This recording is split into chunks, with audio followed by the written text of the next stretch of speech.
हाय दोस्त, good morning. कैसे आप लोग? आप लोग बेटर होंगे। तो आइए आज हम लोग स्टार्ट कर रहे हैं वेक्टर। ठीक है, वेक्टर जो है ना, इसका आज फर्स्ट लेक्चर आने वाला है। इसके बाद एक दो और वीडियो आएगा, उसमें पूरा पूरा वेक्टर कंप्लीट हो जाएगा। तो आइए सबसे पहले हम लोग देखते हैं वेक्टर।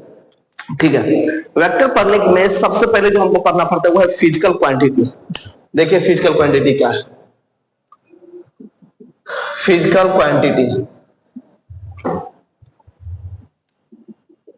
फिजिकल क्वांटिटी क्या है सबसे पहले ये देखेंगे। देखिए फिजिक्स के अंदर जिस भी क्वांटिटी का हम डिस्कशन करते हैं उसको हम लोग फिजिकल क्वांटिटी बोलते हैं। जैसे फिजिक्स के अंदर जैसे आप वर्क निकालेंगे, आपको हम आगे चल के बोलेंगे वर्क कैलकुलेट करिए, हीट कैलकुलेट करिए, डिस्टेंस कैलकुलेट करिए, डिस्प्लेसमेंट कैलकुलेट करिए। तो जो भी कैलकुलेशन हम करेंगे, ठीक है, फिजिक्स में, उसी को हम लोग क्या बोलते हैं, फिजिकल क्वांटिटी। ठीक है। और फिजिकल क्वांटिटी का दो टाइप है, एक हम मानते हैं स्केलर और दूसरा मानते हैं वेक्टर।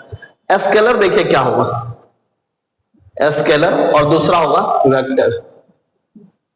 स्केलर जो है ना, सबसे फर्स्ट टर्म, इसमें सिर्फ और सिर्फ क्या होगा, मैग्नीट्यूड होगा। ठीक है, मैग्नीट्यूड होगा इसमें, बस मैग्नीट्यूड होगा इसमें। इसमें डायरेक्शन जैसा कोई चीज नहीं होता है। ठीक है, जबकि वेक्टर जो है इसमें सबसे फर्स्ट पॉइंट, इसमें मैग्नीट्यूड भी होगा, मैग्नीट्यूड होगा, साथ साथ डायरेक्शन होगा, डायरेक्शन होगा। उसके बाद इसमें जो है ना, हम लोग स्पेशल कैलकुलेशन मेथड का यूज करेंगे, जिसको हम लोग बोलते हैं वेक्टर अलजेब्रा। ठीक है, वेक्टर अलजेब्रा का यूज करेंगे। और इसके नेक्स्ट टर्म, जो इसके जो मैग्नीट्यूड का कैलकुलेशन होगा उसमें डायरेक्शन का रोल भी होता है। तो यहाँ पे तीन टर्म समझ में आ गया, फर्स्ट मैग्नीट्यूड होगा, दूसरा डायरेक्शन, और तीसरा इसमें वेक्टर अलजेब्रा का यूज करेंगे। ठीक है, समझ में आ गया। अब स्केलर जो है उसमें सिर्फ मैग्नीट्यूड होगा, इसमें डायरेक्शन जैसा कोई भी चीज नहीं होता। अब इसका कुछ एग्जांपल बताते हैं। जैसे देखिए डिस्टेंस, डिस्टेंस जो है ना, ये डिस्टेंस आपका कैसा है, स्केलर क्वांटिटी। इसमें स्पीड कैसा है, स्केलर क्वांटिटी है।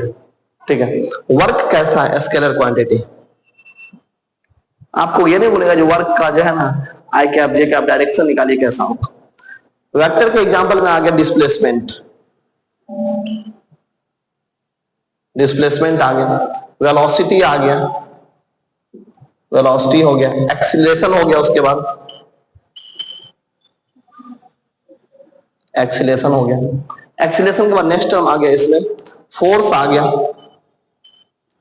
ये सब जो है ना, ये वेक्टर क्वांटिटी है, और ये सब कैसा क्वांटिटी है, स्केलर क्वांटिटी है।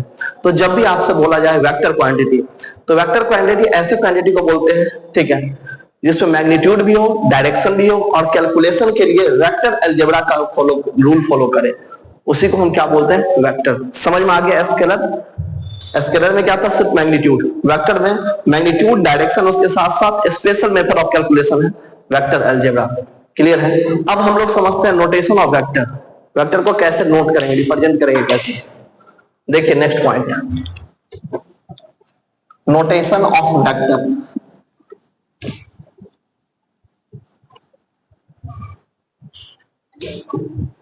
यहां देखिए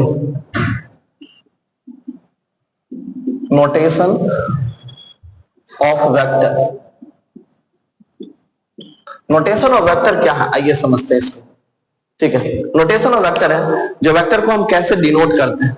तो वेक्टर को हम डिनोट करेंगे, denoted by small arrow,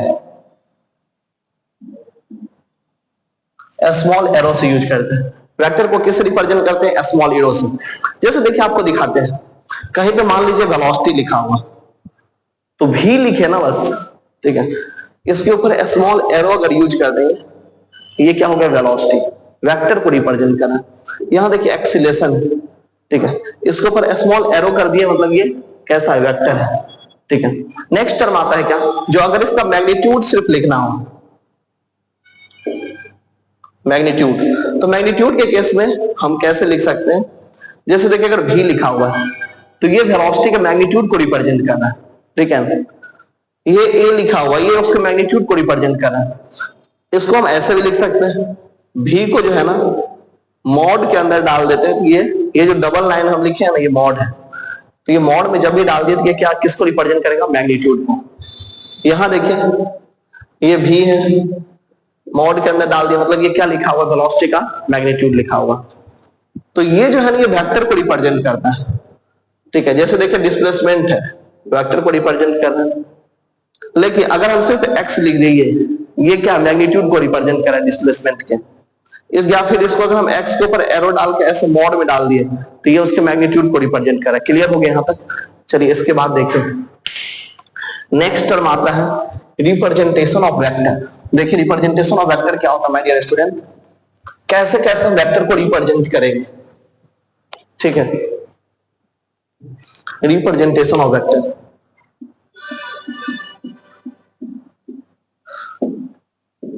representation of vector, vector को दो तरह से रिप्रेजेंट किया जा सकता है। सबसे फर्स्ट आता है क्या, जो पिक्टोरियल, पिक्चर बना करके, पिक्टोरियल, और दूसरा होता है इक्वेशन के जरिए, इक्वेशन के जरिए। तो फर्स्ट कैसे हम रिप्रेजेंट करते हैं, पिक्चर बना करके, और दूसरा कैसे, इक्वेशन से। पिक्चर में कैसा होगा, पिक्चर में हम लोग दिखाते हैं वेक्टर पे स्मॉल एरो, जैसे देखिए ये एक वेक्टर है, तो इसके ऊपर जो ए लिखे ना इसमें स्मॉल एरो इंडिकेट कर दिया, ये किसको रिप्रेजेंट कर रहा है, वेक्टर को। जबकि इसका मैग्नीट्यूड अगर लिखा जाए, मैग्नीट्यूड, तो मैग्नीट्यूड में ए, ये ऐसे हुआ मॉड के अंदर, मैग्नीट्यूड को हम मॉड के अंदर डाल देते हैं, ठीक है। नेक्स्ट टर्म आ गया जो इक्वेशन से कैसे रिप्रेजेंट करते हैं। तो आपको पता है फोर्स जैसे कि वेक्टर क्वांटिटी है, तो इसमें दो चीज होता है, मैग्नीट्यूड भी होगा, ठीक है, ये एफ सिर्फ लिखे, ये उसका मैग्नीट्यूड रिप्रेजेंट कर रहा है, और ये जो है ना ये उसके डायरेक्शन को रिप्रेजेंट कर रहा है, और डायरेक्शन को रिप्रेजेंट करता है ये, इसको बोलते हैं यूनिट वेक्टर। क्या बोलते हैं इसको, यूनिट वेक्टर। यहां देखिए यूनिट वेक्टर, और ये क्या बताता है, तो डायरेक्शन बताता है वेक्टर का,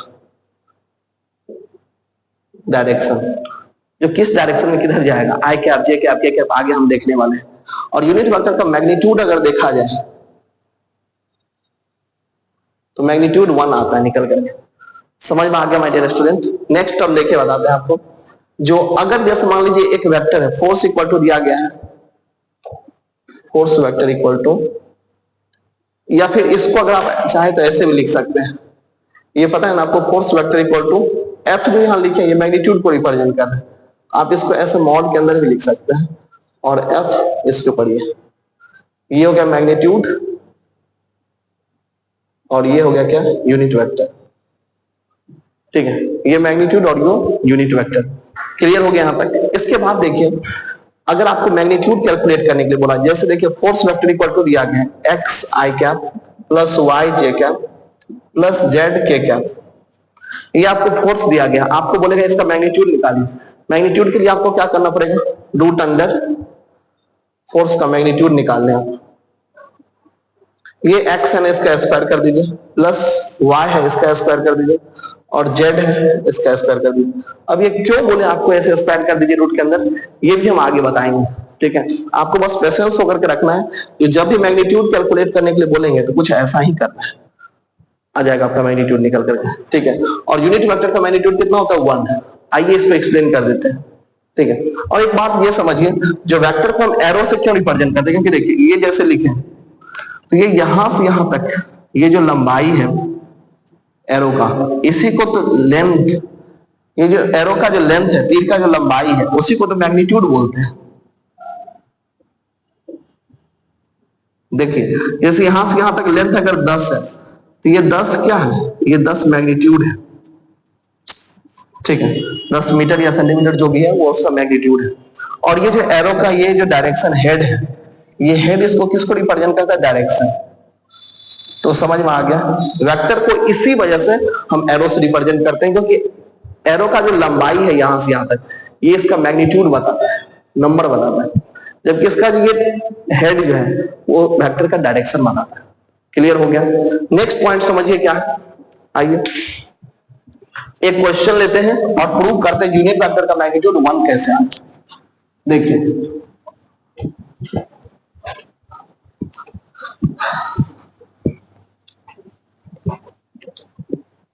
माय डियर स्टूडेंट, आपको एक फोर्स का वैल्यू दिया गया है कितना, 3i प्लस 4j। आपको बोला क्या ये बताइए यूनिट वेक्टर का वैल्यू इसका कितना आएगा, करिए। फोर्स इक्वल टू आपको बताया है फोर्स का मैग्नीट्यूड और फोर्स का डायरेक्शन, ये डायरेक्शन यूनिट वेक्टर है, तो ये अगर निकालना है तो इसको नीचे भेजना पड़ेगा, भेजिए फोर्स वेक्टर बाय फोर्स का मैग्नीट्यूड इक्वल टू क्या आ गया, फोर्स का यूनिट वेक्टर, ये फॉर्मूला है। फोर्स का वैल्यू आपको दे रखा है, बटे में मैग्नीट्यूड रखना है, चलिए रखते हैं। फोर्स के जगह पे क्या रखेंगे, 3i cap plus 4j cap, ये तो फोर्स के जगह पे हम फोर्स रख दिए, ये वेक्टर हो गया। अब इसका मैग्नीट्यूड लिखा है, मैग्नीट्यूड के लिए रूट के अंदर क्या करना है, स्क्वायर करना है, तो 3 का स्क्वायर कितना होगा, प्लस 4 का स्क्वायर कितना होगा, देखिए 3i cap plus 4j cap by root अंदर कितना हो गया, 9 प्लस 16, 3 3 9 4 4 16, कितना आ गया 3i प्लस 4j बाय कितना हो गया, रूट अंदर 25, और ये 5 निकल के आ जाएगा, तो ये आ गया आपको यूनिट वेक्टर कितना, फोर्स का 3i cap by 5 plus 4j cap bye 5, ये आपका यूनिट वेक्टर आ गया। अब आप चाहे तो इसका मैग्नीट्यूड कैलकुलेट करिए, अगर 1 आ गया तो यूनिट वेक्टर होगा। चलिए देखते हैं इसका मैग्नीट्यूड कैसे निकालेंगे, तो रूट के अंदर स्क्वायर करेंगे, 3 का स्क्वायर कितना हुआ 9, 5 का स्क्वायर 25, 4 का स्क्वायर 16 और 5 का स्क्वायर 25, देखिए तो क्या आगे निकल के 16 और 9 25, नीचे में कितना 25, 25 और 25 का आगे कितना है 1, जब भी इसका आंसर 1 आ गया इसका मतलब इसका यूनिट वेक्टर कितना होगा, 1 होगा। प्रूव हो गया ना। एक और भी क्वेश्चन करवा देते हैं, जैसे देखिए आपको क्वेश्चन हम ले रहे हैं force equal to 3i plus 4j minus k, चलिए प्रूव करिए यूनिट वेक्टर है कि नहीं है, और इसका वैल्यू कैसे 1 आता है, आइए करके दिखाते हैं।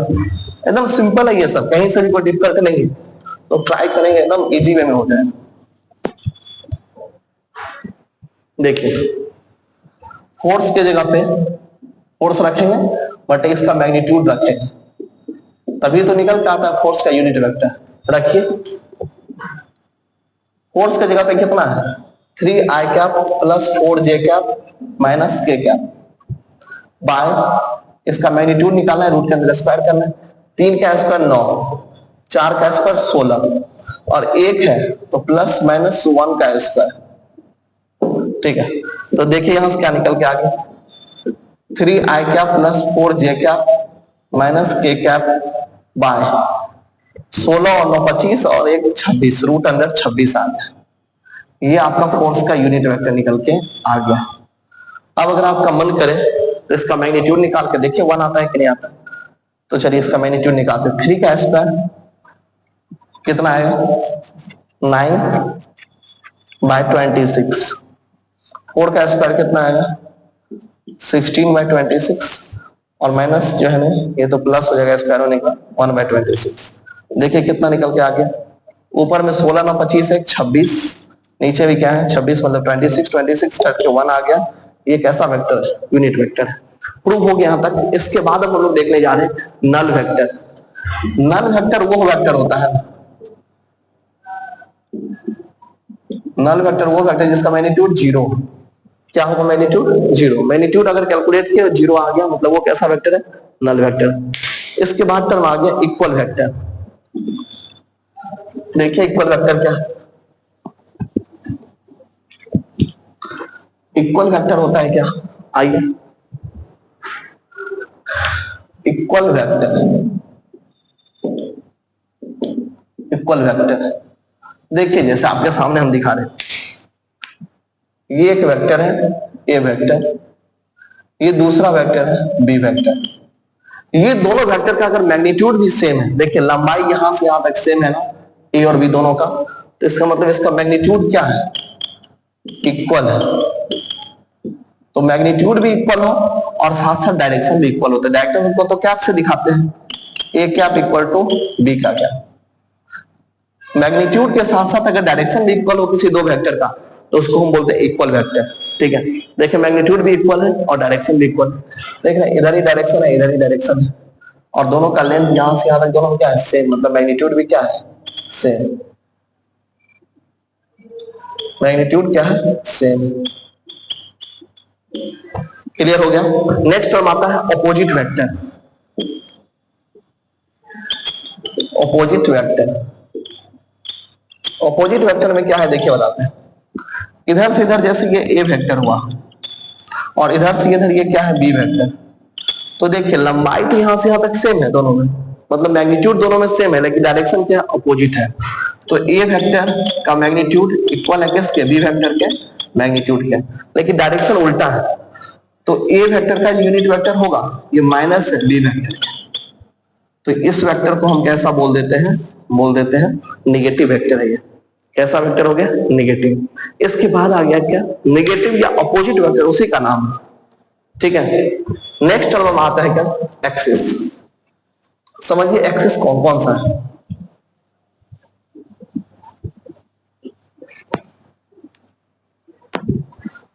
कैसे कैसे हम लोग एक्सिस माने हैं ये देखिए।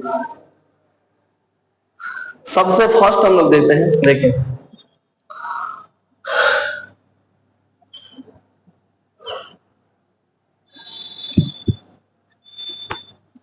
एक होता है आई, आई, दूसरा होता है जे, तीसरा होता है के, ठीक है। इस आई हम किधर लेते हैं, प्लस एक्स एक्सिस की तरफ। वाई कैसे लेते हैं, ये जे कैसे लेते हैं, वाई एक्सिस की तरफ प्लस, और के कब लेते हैं, जेड एक्सिस की तरफ, ठीक है, प्लस। ये एक्सिस है, ये भी एक्सिस है, एक्सिस का है ये सब। अब इसके ठीक अपोजिट भी होता है, माइनस एक्स एक्सिस भी होगा, minus X axis, minus Y axis, minus Z axis. Clear हो गया। तो आई, जे और के, आई लेंगे एक्स की तरफ, जे लेंगे वाई की तरफ, और जेड लेंगे के की तरफ। आइए ना आपको दिखाता हूं। देखिए ये कैसा होगा, ये एक्स एक्सिस हुआ, ये कैसा हुआ वाई एक्सिस, और ये कैसा हुआ जेड एक्सिस। आई की तरफ क्या लेंगे, मतलब एक्स की तरफ क्या लेंगे, आई कैप, वाई की तरफ क्या लेंगे, जे कैप, और जेड की तरफ क्या लेंगे, के कैप। समझ में आ गया मेरे स्टूडेंट। एक्स एक्सिस की तरफ आई कैप, वाई एक्सिस की तरफ जे कैप, और जेड एक्सिस की तरफ के कैप, ठीक है। अब आपको पोजीशन वेक्टर बताते हैं। जैसे मान लीजिए आपको बोलेगा जो आप पोजीशन वेक्टर बताइए, कोऑर्डिनेट आपको दिया गया, जैसे देखिए यहाँ का दिया गया कोऑर्डिनेट 3, 2, 5। 3 पता है ना, ये एक्स एक्सिस को बताता है, ये वाई एक्सिस को, और ये जेड एक्सिस को। पोजीशन वेक्टर बताइए क्या हुआ। तो यहां से यहां तक अगर पोजीशन वेक्टर देखेंगे ना, तो क्या लिखा गया, यहाँ का तो कोऑर्डिनेट क्या है 0, 0, 0, ठीक है।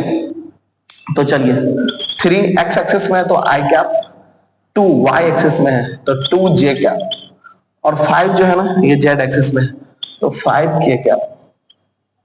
ये पोजीशन वेक्टर आ गया इसमें। समझ में आ गया माय डियर स्टूडेंट। चलिए इसके बाद हम लोग देखते हैं resolution of vector. Resolution of vector क्या है, कैसे कैसे रिजॉल्व होता है। देखिए एक्सेस क्लियर हो गया, ठीक है। ऐसे ही मान लीजिए यहां पे, अब हम लोग चलते हैं रिजोल्यूशन ऑफ वेक्टर पे।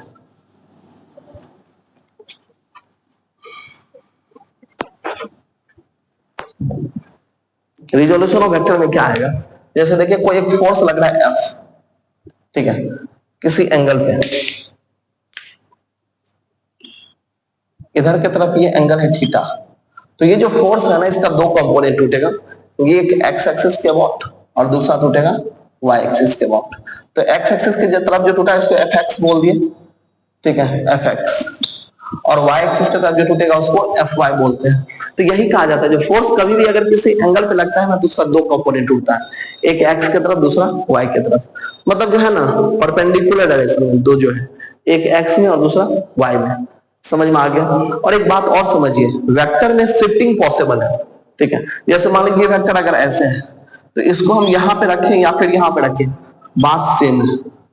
बशर्ते हमको एक बात याद रखना है, जो वेक्टर का लेंथ जो है मैग्नीट्यूड वो चेंज नहीं होना चाहिए, और ये जो डायरेक्शन है वो चेंज नहीं होना चाहिए। समझे कि नहीं। तो ये शिफ्टिंग पॉसिबल है, लेकिन अगर मान लीजिए वेक्टर को ऐसे पलटना चाहे, संभव नहीं है। वेक्टर में शिफ्टिंग तभी बस पॉसिबल है जब उसका मैग्नीट्यूड भी इक्वल हो और डायरेक्शन भी क्या हो, इक्वल हो। समझ में आ गया सबको। नेक्स्ट हम समझिए आपको बताते हैं।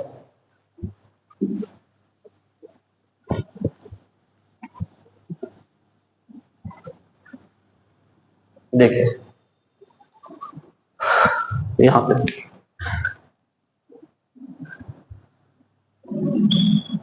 ये हो गया क्या एफ वाई, ये हो गया एफ एक्स, इधर की तरफ ये हो गया एफ, यहां एफ। अब देखिए ये जो y है इस वेक्टर को शिफ्ट करके मानिए आप यहां लेके चले, यहां कलर चेंज करते हैं, ये जो y है ना इसको यहां लाके रखे, ये एफ वाई ही है जो यहां से यहां गया है एफ वाई, ठीक है। अब देखिए थीटा अगर देखा है यहां से तो कॉस थीटा इक्वल टू क्या निकल करके आता है, B by H, base by hypotenuse, और इस केस में बेस क्या है एफ एक्स, तो एफ एक्स और हाइपोटेनस क्या है एफ,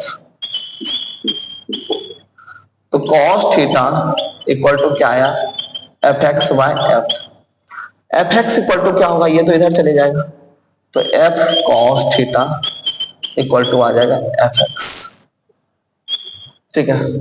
मतलब इधर का जो कंपोनेंट हम लोग लेंगे वो आ जाएगा एफ कॉस थीटा, देखिए यहां पे साबित कर दिया जो F x F cos theta के बराबर है। यही अगर आपसे ऊपर वाला कंपोनेंट पूछा जाएगा तो क्या करेंगे, चलिए ऐसे केस में साइन थीटा लिखिए, साइन थीटा इक्वल टू क्या होता है P by H, perpendicular by hypotenuse, perpendicular क्या है एफ वाई बाय हाइपोटेनस में क्या है एफ, यहां से अगर एफ वाई निकालना हो तो sine theta equal to F Y by F, ये एफ इधर चले जाएंगे तो F sine theta equal to F Y, ये निकल करके आगे आपका मतलब y एक्सिस पे जो कंपोनेंट दिखाता है ना जब भी, तो वो क्या दिखाता है हम लोग एफ साइन थीटा लेते हैं, और यही से हम लोग एक कॉन्सेप्ट लेके आ गए जो जिधर के तरफ आपको एंगल दिया रहे, जैसे देखिए अगर इधर से एंगल दिया रहेगा तो ये होगा एफ कॉस थीटा, और उसके अपोजिट वाला क्या आता है एफ साइन थीटा। समझ में आ गया मेरे स्टूडेंट, तो यही सब टर्म हमको बताना था, और यही बात हम आपको बताएंगे जब हम डॉट प्रोडक्ट और क्रॉस प्रोडक्ट पढ़ाएंगे, ठीक है। तो चलिए आई होप आप लोग को यहां तक समझ में आ गया। तो ये वेक्टर जो है ना उसका पार्ट 1 था, आप लोग वीडियो को ज्यादा से ज्यादा शेयर कर दीजिए, चैनल को सब्सक्राइब कर दीजिए, मिलते हैं फिर अगले एपिसोड में, तब तक के लिए जय हिंद। हाय दोस्त, कैसे आप लोग, आई होप आप लोग बेटर होंगे। तो चलिए आज हम लोग स्टार्ट कर रहे हैं, जा रहे हैं वेक्टर जो है ना इसका पार्ट 2, वेक्टर पार्ट 1 हम लोग देख चुके हैं, अभी देखेंगे क्या वेक्टर पार्ट 2। इसमें हम लोग क्या क्या सब देखे थे, आइए थोड़ा सा रिकैप करते हैं और फिर आगे बढ़ते हैं। एक जैसे फोर्स है एफ, इसका अगर आपसे पूछा जाएगा कि एक्स कंपोनेंट क्या होगा और वाई कंपोनेंट क्या होगा, तो समझिए एक्स के तरफ जो कंपोनेंट आएगा ना वो निकल के आ जाएगा एफ एक्स कॉस थीटा, ये हम प्रूव कर चुके हैं पिछले वीडियो में, और वाई की तरफ जो होगा वो क्या होगा एफ वाई साइन थीटा, ठीक है। तो ये समझ में आ गया, जो जिधर से ये थीटा का वैल्यू दिया रहेगा उधर की तरफ कॉस लेते हैं, और उसके जो दूसरा है उसको हम लोग क्या लेते हैं साइन लेते हैं। इससे रिलेटेड एक क्वेश्चन करते हैं, ऑटोमेटिक क्लियर हो जाएगा सारा कुछ। देखिए जैसे फोर्स है, इस फोर्स का वैल्यू है 10, और यहां पे जो है ना ये एंगल कितना बना रहा है 30 डिग्री, ठीक है, एक्स एक्सिस से, और वाई एक्सिस से जो है ना, ठीक है, जो भी बना रहा हूं उससे हमको कोई लेना देना है नहीं। तो आपको पता है एफ एक्स का वैल्यू क्या आता है, एफ कॉस 30 डिग्री, ठीक है, क्योंकि एंगल थीटा का वैल्यू 30 डिग्री दिया हुआ है, यहाँ थीटा देख रहे हैं, थीटा लिखना है हमको, तो एफ के जगह पे कितना है 10, और कॉस 30 का वैल्यू कितना आता है, कॉस 30 का आ जाएगा √3/2। अब इसको क्या करिए, यहां से काटिए, इसको कितना निकल का जाएगा 5√3, ठीक है। और y एक्सिस के अलावा अगर आएगा तो क्या आता है y के अलावा, तो एफ वाई इक्वल टू आता है एफ साइन थीटा, एफ का वैल्यू आपको कितना दे रखा है 10, और साइन थीटा में कितना रखेंगे 30 डिग्री रखेंगे, तो साइन 30 डिग्री का वैल्यू रखा है तो यहाँ पे 30 डिग्री ही रखना है, तो कितना आता है 1/2, ये अगर इसको काटेगा कितना आ जाएगा 5, ये 5 जो है ये एफ वाई का वैल्यू आ गया, और ये नीचे जो आया ये एफ एक्स का वैल्यू आ गया। तो समझ में आ गया, एक फोर्स है उसका दो कंपोनेंट, एक है एक्स के अलाउ और दूसरा है वाई के अलाउ। तो आई होप यहां तक सारा कुछ क्लियर होगा। अब चलिए इसके आगे हम लोग देखने जा रहे हैं नेट फोर्स क्या होता है। देखिए जैसे ये एक ब्लॉक है, इस ब्लॉक पे एक फोर्स इधर की तरफ लगा रहा है और एक फोर्स इधर की तरफ लगा रहा है, ठीक है। अब इसका नेट फोर्स बताइए क्या होगा। नेट फोर्स, नेट फोर्स क्या होगा? तो नेट फोर्स में हम लोग देखते हैं जो ऑल जितना भी फोर्स इस पे लग रहा है ना, ये सारे फोर्स को हम लोग ऐड करेंगे, ठीक है, और देखेंगे जो क्या नेट फोर्स क्या निकल के आ रहा है। तो जैसे देखें 10 न्यूटन इधर लगा, 10 न्यूटन इधर लगा, आप खुद ही बताइए। मेरे हाथ में जैसे देखिए ये है, हम इसको 10 न्यूटन से इधर से धक्का दे रहे हैं और 10 न्यूटन से हम इधर से भी धक्का दे रहे हैं, तो बताइए ये बीच में मूव कर पाएगा? नहीं मूव कर पाएगा, यही का यही रह जाएगा, क्योंकि दोनों फोर्स एक दूसरे फोर्स को क्या कर दिया? कैंसिल कर दिया। तो ऐसे केस में रिजल्टेंट इसका जो आता है ना, वो निकल के आ जाता है जीरो। रिजल्टेंट इसका क्या निकल करके आ जाएगा? जीरो। अब आइए आपको हम बताते हैं यहाँ पे जो रिजल्टेंट क्या क्या सब। देखिए पहले तो इसको थोड़ा मिटा लेते हैं अगर। तो नेट फोर्स मतलब समझ में आ गया, सम ऑफ ऑल इंडिविजुअल फोर्स, जितना भी अलग अलग फोर्स लग रहा है सबका सम करेंगे, जोड़ेंगे, तब जो निकल के आएगा वही होगा नेट फोर्स, ठीक है। देखिए नेट फोर्स बताते हैं क्या क्या सम।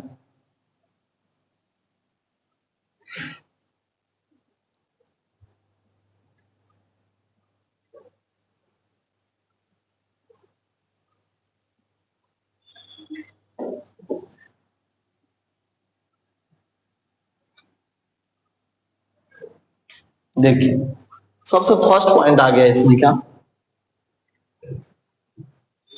जो एक वेक्टर इधर की तरफ है, ठीक है, और दूसरा भी वेक्टर जो है ना, जैसे यहाँ पे एक ब्लॉक है, ये वेक्टर जो है ना 5 न्यूटन का फोर्स लग रहा है इसमें ब्लॉक पे, और दूसरा है वो भी 5 न्यूटन का फोर्स लगा रहा है।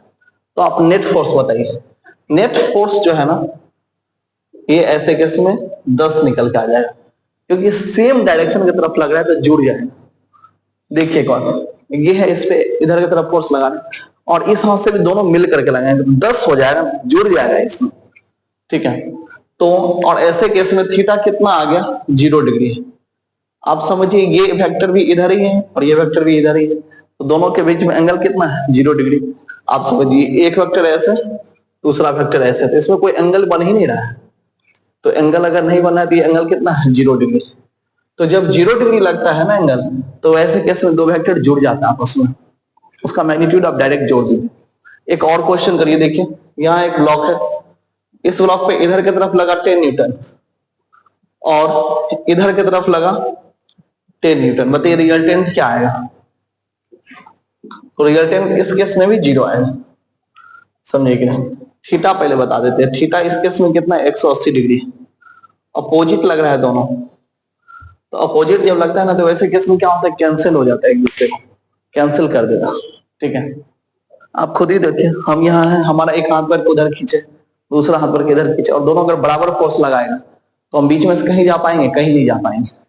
तो वही अगर एंगल 180 डिग्री हो तो डायरेक्ट घटा दीजिए, और अगर थीटा 0 डिग्री हो डायरेक्ट जोड़ दीजिए, ठीक है। एक और क्वेश्चन करते, देखिए ये एक ब्लॉक है, इस ब्लॉक पे हम इधर की तरफ फोर्स लगाएंगे 10 न्यूटन और उसके अगेंस्ट इधर की तरफ फोर्स लगाएंगे मात्र जो है ना 5 न्यूटन का। नेट फोर्स बताइए। अपोजिट है ना, घट जाएगा, क्योंकि एंगल कितना है? थीटा इक्वल टू 180 डिग्री है, तो कितना होगा? 10 माइनस 5 इक्वल टू कितना आएगा? 5 न्यूटन आएगा रिजल्टेंट। एफ नेट अगर देखा जाए तो ये एफ नेट का वैल्यू आएगा कितना? 5 न्यूटन। बताइए इसमें कोई दिक्कत है? नहीं है ना।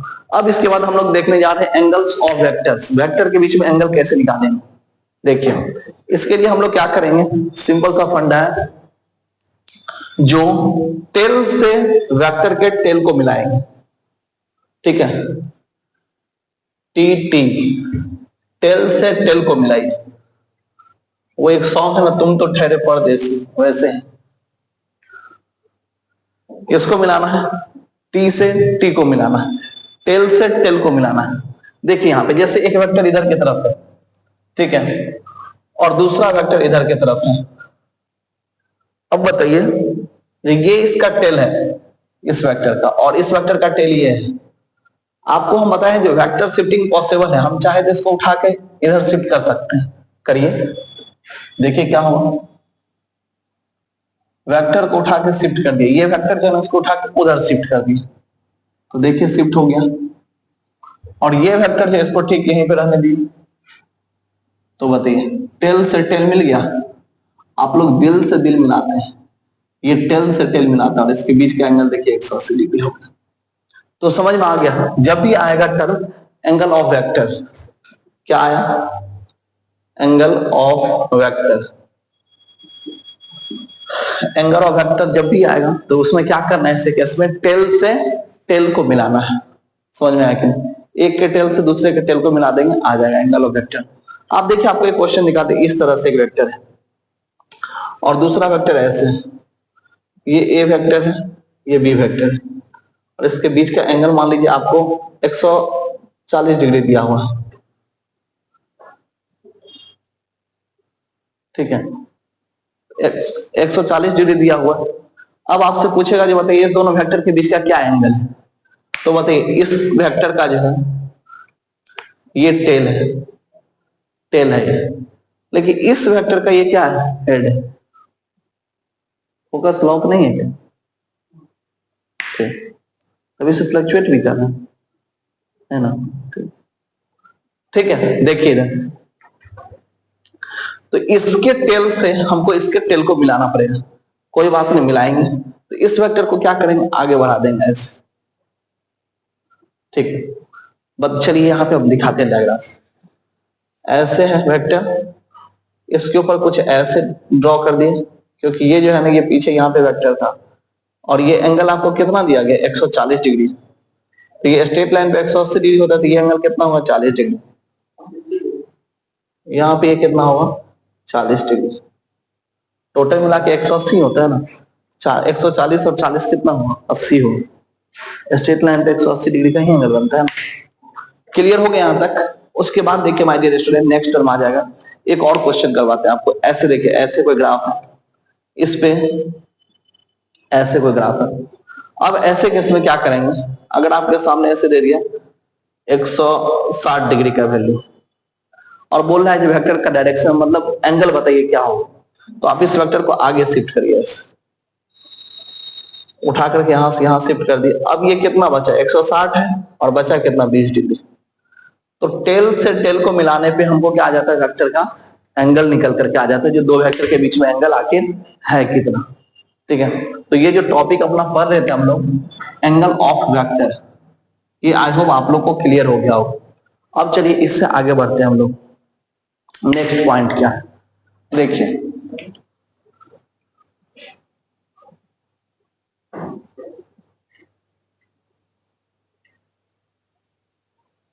इसके बाद अब हम लोग देखेंगे triangle law of vector, triangle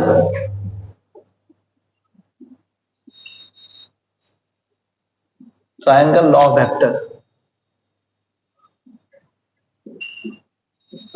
triangle law of vector क्या बोलते हैं। देखिए ट्राइंगल लॉ ऑफ वेक्टर बहुत सिंपल है, इसका कथन यह है जैसे देखिए ये एक वेक्टर है, ठीक है, तो ए वेक्टर के हेड पे हम बी वेक्टर का जो है ना टेल रखेंगे, ठीक है, बी वेक्टर। अब देखिए फ्री टेल को फ्री टेल से मिलाएंगे और फ्री हेड को फ्री हेड से, ये देखिए हेड को मिलाए हेड के साथ, टेल को मिलाए टेल के साथ, ये हमारा आ गया क्या, रिजल्टेंट, रिजल्टेंट आ गया, ठीक है। ये अगर फर्स्ट वेक्टर था, ये सेकंड वेक्टर था, ये आ जाएगा क्या, थर्ड वेक्टर। तो समझ में आ गया, एक वेक्टर के हेड पे दूसरे वेक्टर के टेल को डालिए और फिर फ्री हेड को फ्री हेड से मिलाइए और फ्री टेल से फ्री टेल को मिला दीजिए, ये अपना क्या गया, ट्रायंगल्स लॉ, ठीक है। अब समझिए इसमें बहुत कुछ होता है, जो क्लॉकवाइज है उसको एंटी क्लॉकवाइज बंद करना है, पर वो सबका जरूरत नहीं पड़ता है, ठीक है। इसलिए आप बस सिंपल सा बात इतना याद रखिए माइंड में। चलिए अब आगे बढ़ते हैं। देखिए अगर दो वेक्टर को आपको जोड़ना होगा ना, तो resultant square equal to, formula आता है क्या, P square plus Q square plus 2pq cos theta, ये अपना फॉर्मूला निकल के आता है रिजल्टेंट निकालने के लिए, ये आपके माइंड में होना चाहिए, ठीक है। और ये वेक्टर और रिजल्टेंट के बीच का जो एंगल है इसको अल्फा बोलते हैं, तो tan alpha equal to Q sine theta by P plus Q cos theta, ये होता है। ये आप अपने दिमाग में सेट कर लीजिए। जो अगर आपसे कभी रिजल्टेंट पूछा जाएगा तो ये फॉर्मूला का यूज करेंगे, R square equal to P square plus Q square plus 2p q cos theta.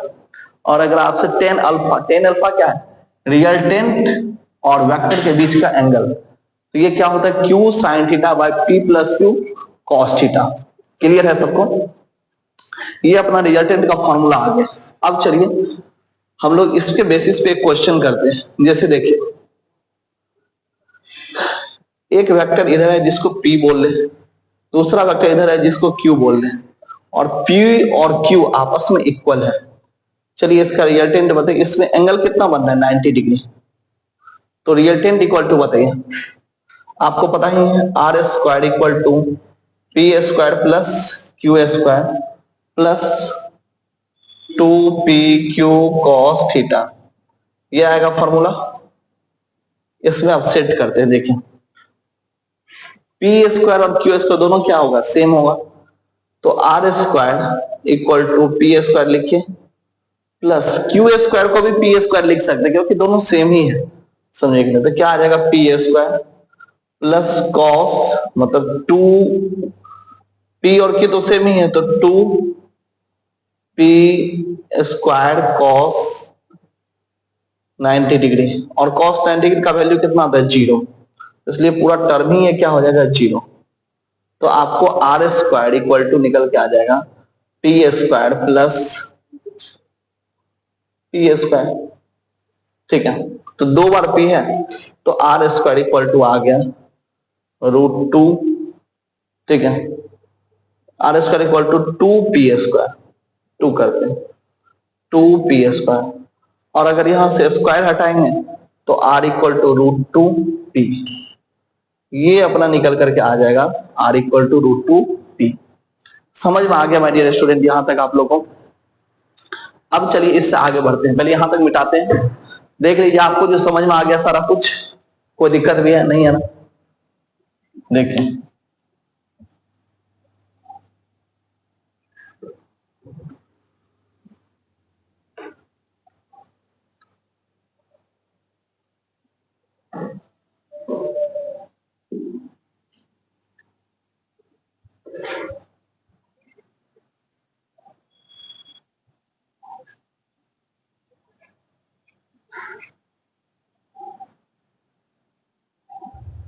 ठीक है, आइए अब देखते हैं हम लोग नेक्स्ट टर्म। नेक्स्ट टर्म यही आया जो r इक्वल टू क्या आया, √2p। अब एक क्वेश्चन करते हैं, जैसे देखिए ये है 5, ऊपर भी कितना है 5।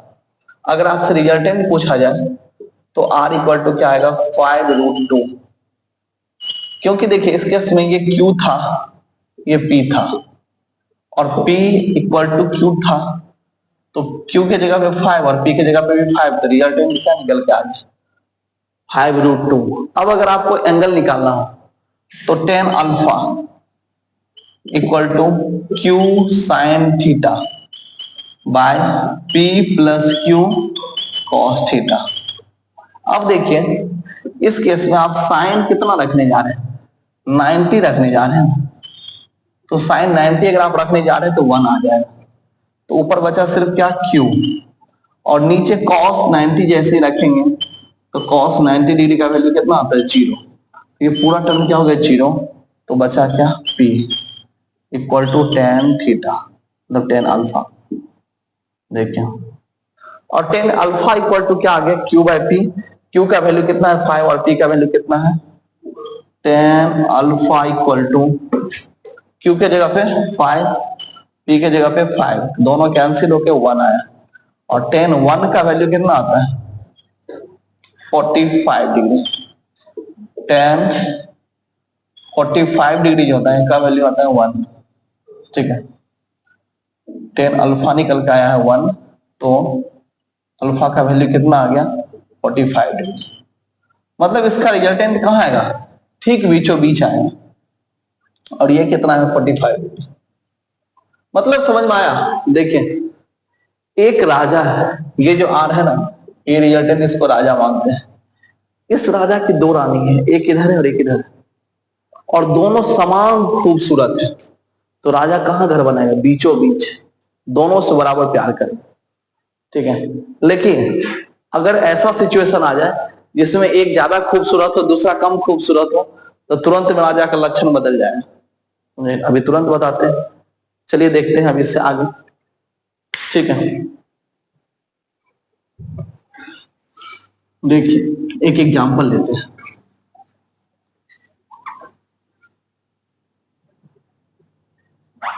समझिए एक क्वेश्चन है क्या, जो थीटा, तो इस केस में हम कितना ले रहे हैं? 90 डिग्री ही ले रहे हैं। ऊपर की तरफ 3, नीचे की तरफ 4, ये क्या है? Q, और ये क्या है? P।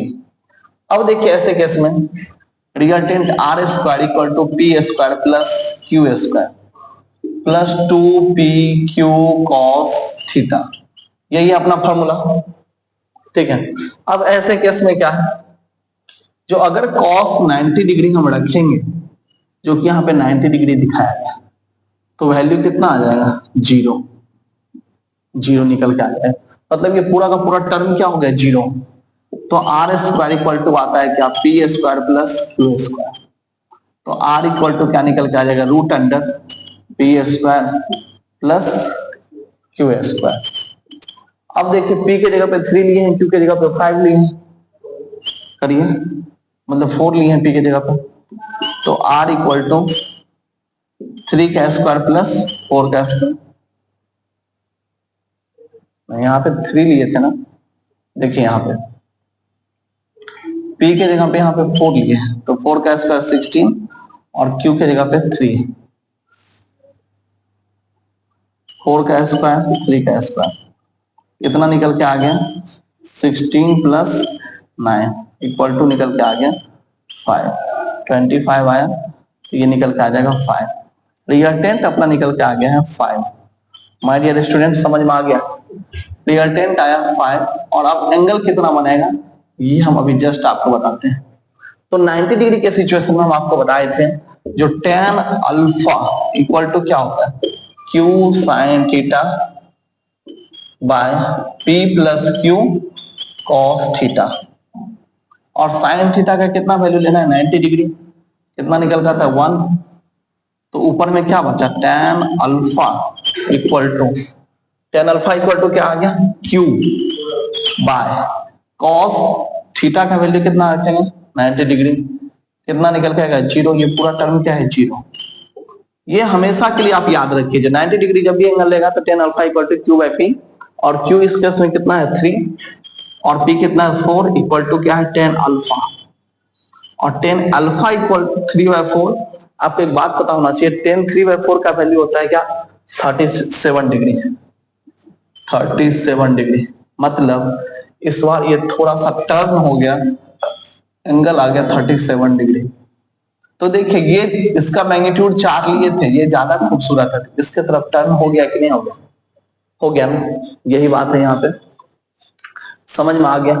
रिजल्टेंट भी अपना 5 आ गया, और एंगल भी अपना निकल करके आ गया। एक तो आप कहीं पे जो है ना बगल में ये लिख लीजिए, जो अगर कभी आपको थीटा इक्वल टू 90 डिग्री दिया है, तो रिजल्टेंट का फॉर्मूला आप यूज करेंगे P square plus Q square. ये बात आप याद कर लीजिए, ठीक है, माइंड में एकदम सेट कर लीजिए। क्यों? वो कारण आपको पता है यहाँ से 0 डिग्री आ गया था। tan अल्फा अगर आपसे पूछा जाएगा तो tan अल्फा इक्वल टू क्या होगा? Q by P।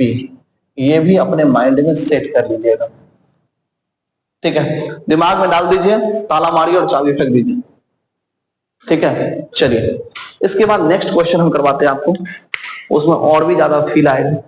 देखिए क्या आने जा रहा है।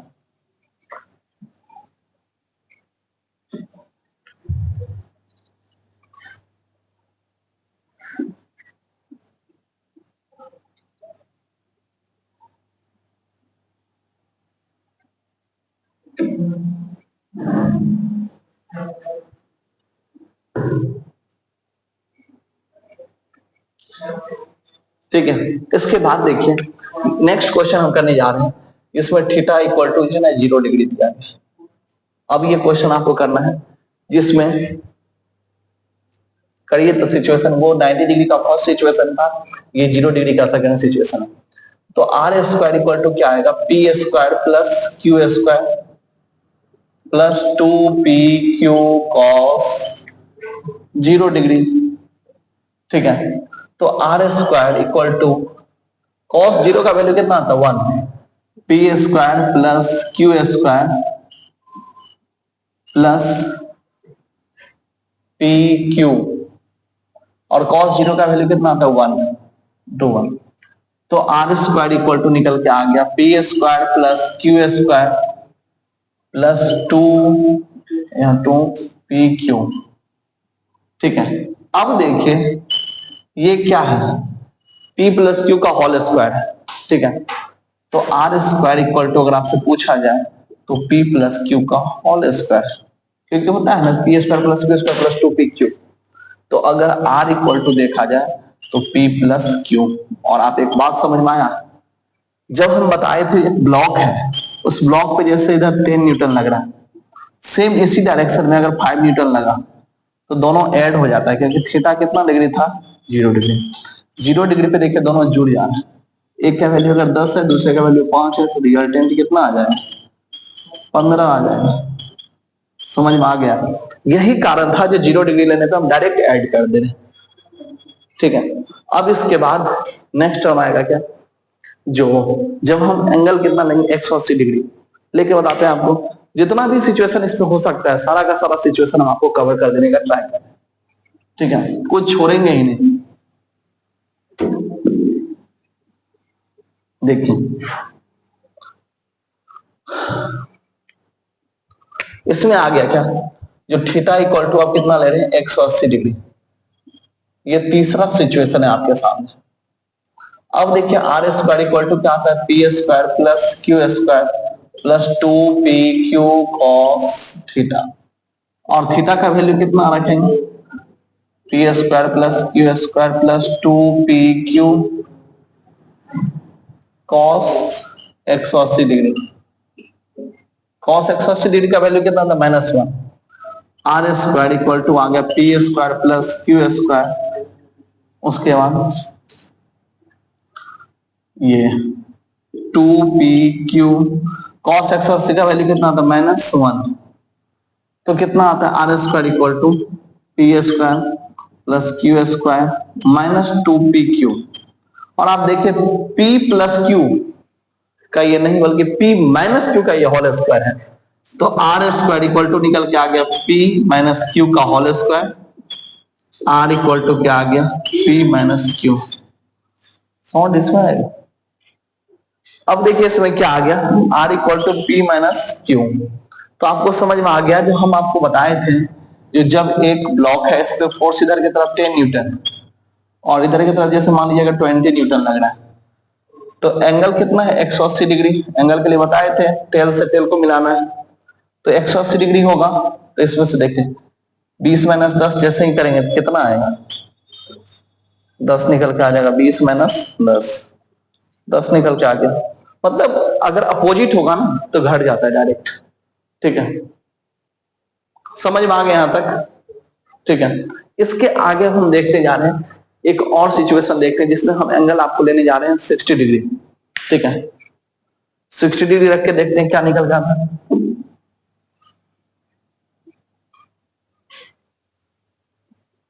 लेकिन ये जो 60 डिग्री लेंगे ना, इसमें ऐसा करते हैं इक्वल ले लेते हैं, तभी से डिफरेंस ही ले लेते हैं, अब इक्वल ले लेते हैं। देखिए क्या है,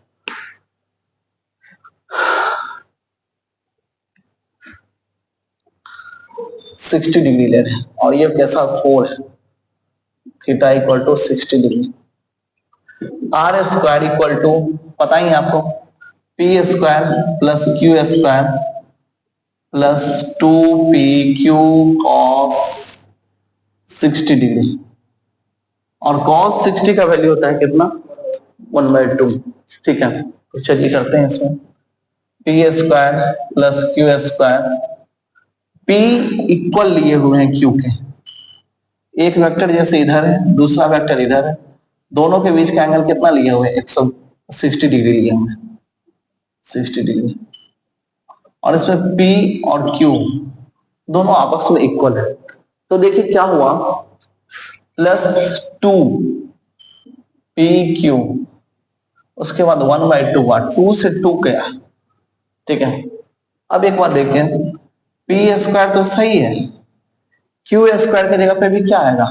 P², क्योंकि P लिखे या Q लिखे बात तो बराबर है, दोनों तो इक्वल है, ठीक है। प्लस एक P Q की जगह पे भी क्या लिखेंगे? P, तो P क्या आएगा? स्क्वायर। तो रिजल्टेंट इक्वल टू क्या आ गया?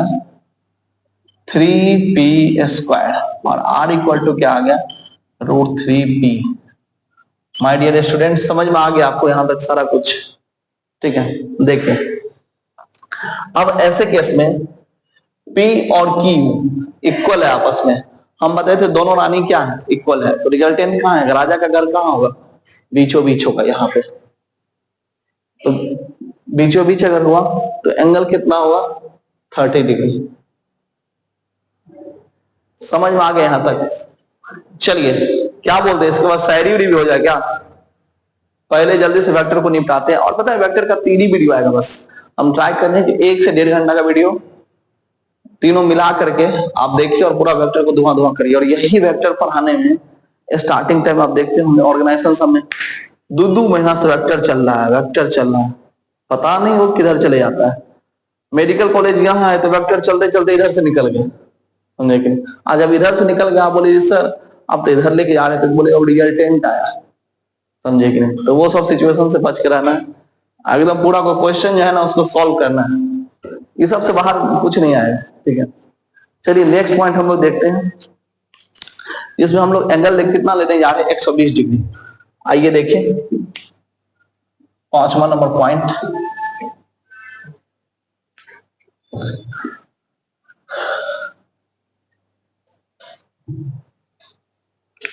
देखिए एक वेक्टर है यहां, दूसरा वेक्टर है यहां P, ठीक है। P लिए और दूसरा क्या लिए? P, दोनों इक्वल ले रहे हैं। एंगल इसमें कितना ले रहे हैं? 120 डिग्री, ठीक है। अब इसका रिजल्टेंट निकालिए क्या होगा? थीटा ले लिए 120 डिग्री। चलिए सब ट्राई करके देखिए तो कितना आएगा निकल करके, निकालिए, ट्राई करिए सब एकदम, ठीक है। देखिए क्या आएगा निकल के इसमें। सबसे फर्स्ट इसमें हम लोग देखेंगे क्या,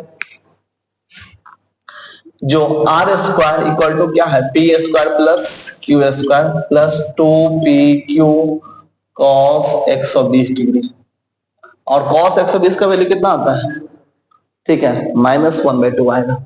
इसमें देखिए R² equal to P², Q² के जगह पे भी P² लिख सकते हैं, क्योंकि यहाँ पे Q और P आपस में तो सब सेम है।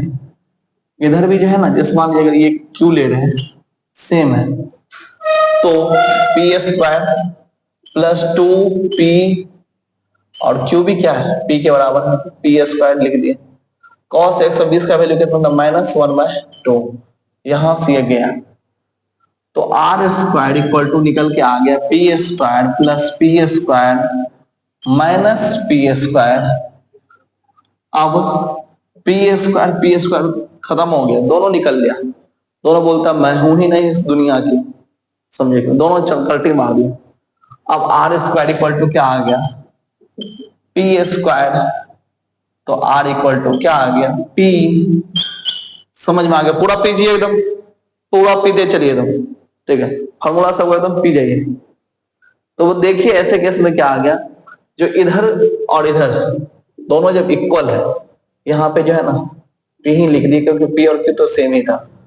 तो बताइए जब दोनों तरफ सेम ही है तो रिजल्टेंट कहाँ आएगा? बीच में। और ये एंगल कितना होगा? 60 डिग्री। समझ में आ गया? R इक्वल टू क्या आ गया? P, और एंगल कहाँ जाएगा? बीच में आएगा।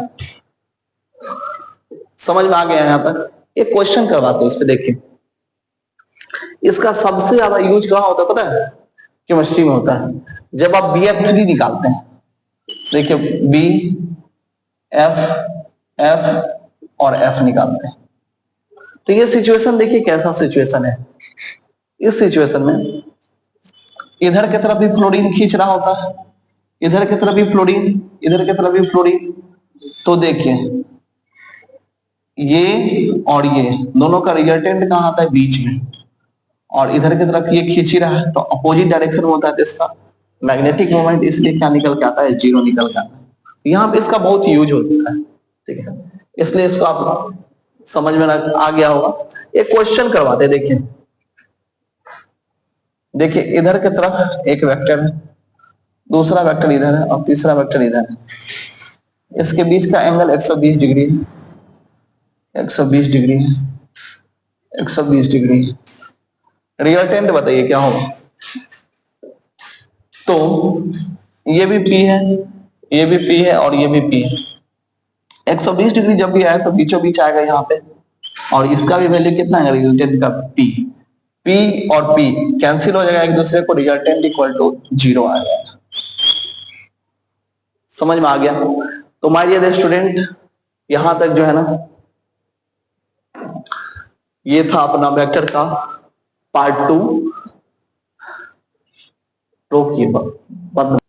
तो देखिए इसके बाद जो है ना, नेक्स्ट टर्म आ गया क्या, पैरेललोग्राम्स लॉ। ठीक है, ये भी वेक्टर का एडिशन का मेथड है। इसमें क्या होता है इसको समझिए। जैसे आपको बताते कि ये एक पी वेक्टर है, पैरेललोग्राम लॉ पहले लिख देते हैं।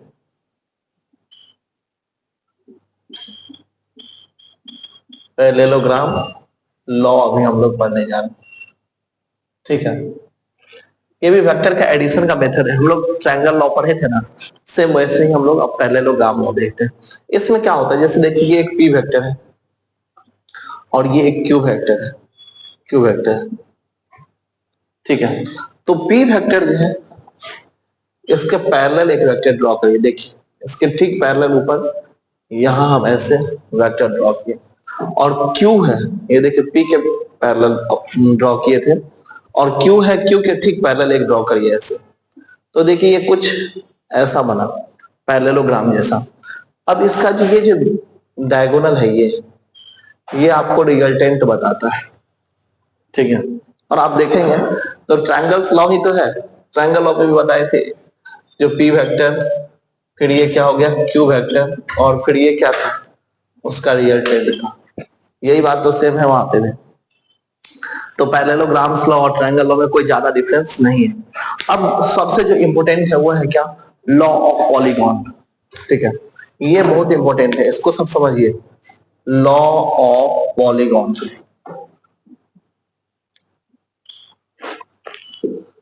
लॉ ऑफ पॉलीगॉन, ये अभी हम लोग देखने जा रहे हैं। जो लॉ ऑफ पॉलीगॉन्स क्या है, लॉ ऑफ पॉलीगॉन्स क्या ही कर रहा है, तो जैसे देखिए ये ए वेक्टर है और ये बी वेक्टर है, तो कहा जाता है जो आपको ये जो एक अरेंजमेंट मिला, इसमें फ्री टेल को फ्री टेल से मिलाई और फ्री हेड को फ्री हेड से मिलाई। तो देखिए यहां से यहां तक मिला दी, तो ये आपको रिजल्टेंट बता देगा। देखिए एक आपको एक क्वेश्चन करवाते हैं, यहां समझिए। जैसे यहाँ एक वेक्टर है, ए वेक्टर, ये एक बी वेक्टर है और ये एक सी वेक्टर है। तो अब एक बात बताइए, जो ऐसे केस में फ्री हेड कहीं पे भी फ्री हेड से मिल रहा है, नहीं मिल रहा है, फ्री टेल कहीं पे फ्री टेल से मिल रहा है, नहीं मिल रहा है, तो इसका मतलब इसमें रिजल्टेंट है ही नहीं, रिजल्टेंट इक्वल टू 0 आ जाए। ये क्वेश्चन सॉल्व करने के लिए बहुत बेनिफिशियल होता है, समझे कि नहीं। आप देखिए नीट में एक क्वेश्चन पूछा गया, आपको बताते हैं। नीट में क्वेश्चन कुछ इस तरह से था जी, यहाँ देखिए यहाँ एक फोर्स दिखाया गया, इधर एफ लग रहा है, ठीक है, और ये F1 है, ऊपर की तरफ लगा क्या F2 और नीचे की तरफ लगा क्या F3। अब बोला जाए ऐसे केस में बताइए वेलोसिटी में कोई चेंज होगा कि नहीं होगा, वेलोसिटी इंक्रीज करेगा, वेलोसिटी डिक्रीज करेगा, वेलोसिटी कांस्टेंट रहेगा। तो ऐसे केस में देखिए नेट फोर्स क्या आ गया 0, एफ नेट जो है ना ये क्या आ गया 0। एफ नेट क्यों आ गया 0, क्योंकि देखिए कहीं पे भी free head free tail, free head से मिल ही नहीं रहा है, फ्री टेल से मिल ही नहीं रहा है, तो एफ नेट का वैल्यू क्या आ जाएगा 0। और अगर ये एफ नेट का वैल्यू 0 आ गया तो फोर्स लगेगा ही नहीं, तो एक्सीलरेशन होगा नहीं, एक्सीलरेशन होगा नहीं तो वेलोसिटी में चेंज होगा नहीं, और वेलोसिटी में चेंज नहीं होगा तो ये क्या होगा कांस्टेंट हो जाएगा। तो ये क्वेश्चन जो है ना आपके नीट में पूछा गया क्वेश्चन, ठीक है। आइए अब इसके बाद हम लोग देखते हैं लेमिस थ्योरम। लेकिन उससे पहले एक थोड़ा सा और क्वेश्चन हम सोच रहे करवा देते बड़ा सा। देखिए लॉ ऑफ पॉलीगॉन्स में ये क्या है, देखिए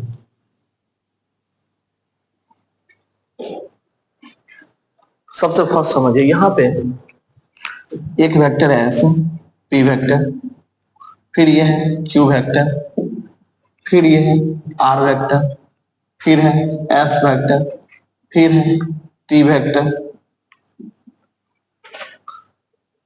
ठीक है, अब जैसे मानिए आपको अगर बोला जाए रिजल्टेंट बताइए, तो फ्री टेल से फ्री टेल को फ्री टेल से मिलेगी और फ्री हेड को फ्री हेड से। ये देखिए ये आपका आ गया रिजल्टेंट वेक्टर, क्योंकि यहाँ देखिए फ्री टेल से मिल रहा है और फ्री हेड से मिल रहा है, तो ये इसका क्या होगा रिजल्टेंट। और यही ये बताता है क्या, लॉ ऑफ पॉलीगॉन।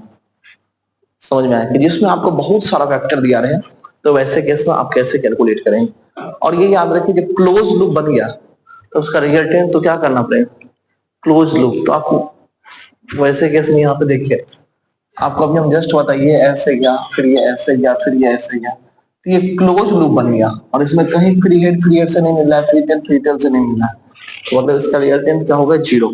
यही बात आपको बताया था कौन, लॉ ऑफ पॉलीगॉन्स। ठीक है, अब हम लोग देखते हैं एक नया थ्योरम, जिस थ्योरम का नाम है लेमिस थ्योरम। ये लेमिस थ्योरम का यूज आपको जो है ना न्यूटन्स लॉ ऑफ मोशन नाम का जो चैप्टर है उसमें होगा, और ये हम आपको करवाएंगे। ठीक है, इसका यूज बहुत सारे लोग इसको स्किप कर देते हैं, पर लेकिन आप देखिए सीखिए इसको भी, क्योंकि इसका यूज है आगे। ठीक है, लेमिस थ्योरम।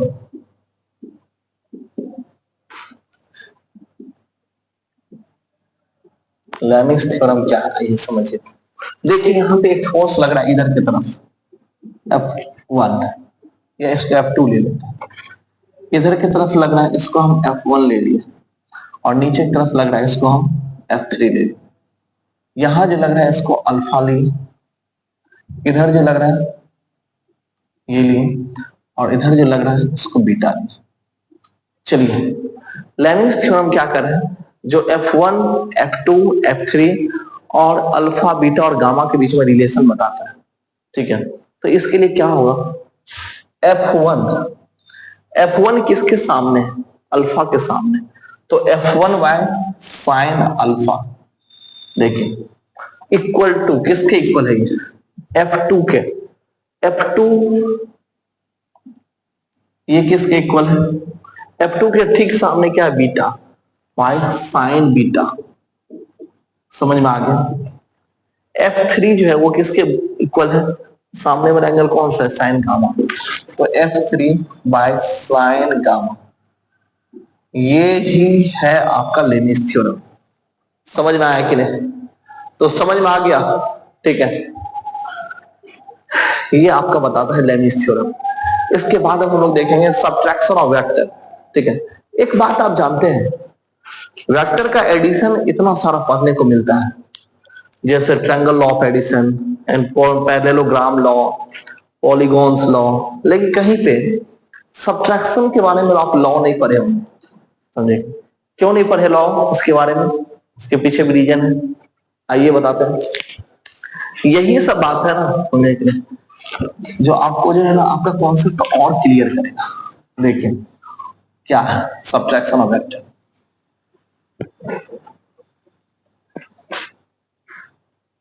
जैसे देखिए अगर आपके पास 4 रुपया है और उसमें से अगर आप 2 रुपया घटाएंगे तो कितना आ गया, 2।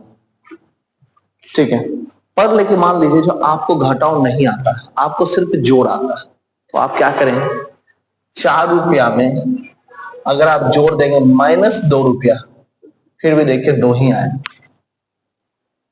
समझे कि नहीं, तो हम क्या किए, हम जोड़ ही रहे हैं, लेकिन हमारा देखिए आंसर आ गया कि नहीं आ गया। तो एडिशन के जरिए हम सब्ट्रैक्शन पे पहुंच सकते हैं, और सब्ट्रैक्शन के लिए हमको अलग से कोई लॉ बनाने का वैसा कुछ खास जरूरत नहीं है।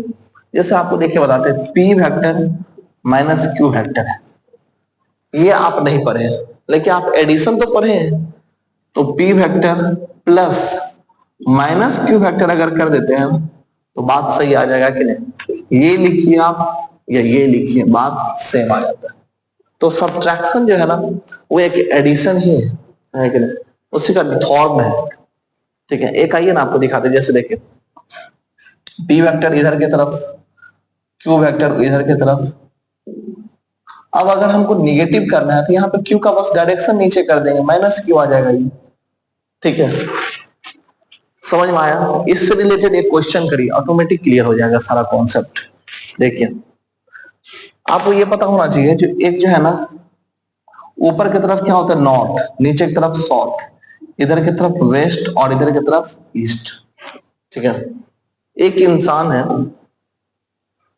जो चला है नॉर्थ की तरफ, नॉर्थ की तरफ चला इधर, कितना चला, उसका वेलोसिटी कितना है 20, और फिर वो वेस्ट की तरफ चला, इधर की तरफ, इधर भी कितना चला 20 से। आपसे पूछा जा रहा है, समझेंगे, जो जो इसका वेलोसिटी जो आएगा, फाइनल वेलोसिटी, उसका मैग्नीट्यूड बताइए। तो बताइए change in velocity equal to क्या आता है, velocity final minus velocity initial. इसका फाइनल वेलोसिटी कितना है, बी फाइनल इक्वल टू कितना है 20 है, लेकिन ये इधर की तरफ जा रहा है तो इधर तो माइनस होता है, माइनस, और अगर ये ऊपर की तरफ गया तो ये इनिशियल वेलोसिटी, वेलोसिटी इनिशियल। देखिए तो फाइनल की जगह पे क्या लिखेगा -20, और इनिशियल की जगह पे लिखेगा -20। ठीक है, तो क्या निकल कर क्या है देखिए, इसका हम मैग्नीट्यूड निकालते हैं। तो मैग्नीट्यूड निकालने के लिए क्या करना पड़ेगा, रूट के अंदर स्क्वायर करना पड़ेगा चेंज इन वेलोसिटी का मैग्नीट्यूड। मोड जब ये लिखे मतलब मैग्नीट्यूड, तो 20 का स्क्वायर और प्लस 20 का स्क्वायर, तो कितना हो गया 20 का स्क्वायर 400 प्लस 400 बराबर निकल करके आ गया क्या 2 गुना 400। अब दो जो है इसको तो बाहर निकालिए तो कितना आ जाएगा 20√2। ये देखिए ये सब्ट्रैक्शन था ना यहाँ पे, और ये फाइनली आपका रिजल्ट आ गया, तो इतना उसका क्या आ जाएगा मैग्नीट्यूड आ जाएगा। ठीक है, वेलोसिटी का। तो आई होप आपको सारा कुछ समझ में आ गया होगा। आप लोग जो है ना इस वीडियो को सब शेयर कर दीजिए, चैनल को जो है ना ज्यादा ज्यादा सब्सक्राइब करिए, और ये देखिए कि वेक्टर का पार्ट 2 था, इसके बाद एक और भी आएगा पार्ट 3। इसमें हम आपको एडिशन बता दिए, सब्ट्रैक्शन बता दिए हैं। अब मल्टीप्लीकेशन आएगा, और मल्टीप्लीकेशन दो तरह से होगा, एक होगा डॉट प्रोडक्ट जिसको हम बोलेंगे, और दूसरा होगा जिसको बोलेंगे क्रॉस प्रोडक्ट। तो आई होप सारा कुछ क्लियर हो गया होगा। किसी को कहीं पे कोई भी पॉइंट पे अगर डाउट हो तो वो आप लोग जो है ना कमेंट बॉक्स में बता दीजिएगा। ठीक है, मिलते हैं फिर अगले एपिसोड। हाय दोस्त, कैसे आप लोग, आप लोग बेटर होंगे। तो आइए आज हम लोग स्टार्ट करने जा रहे हैं वेक्टर जो है उसका part 3।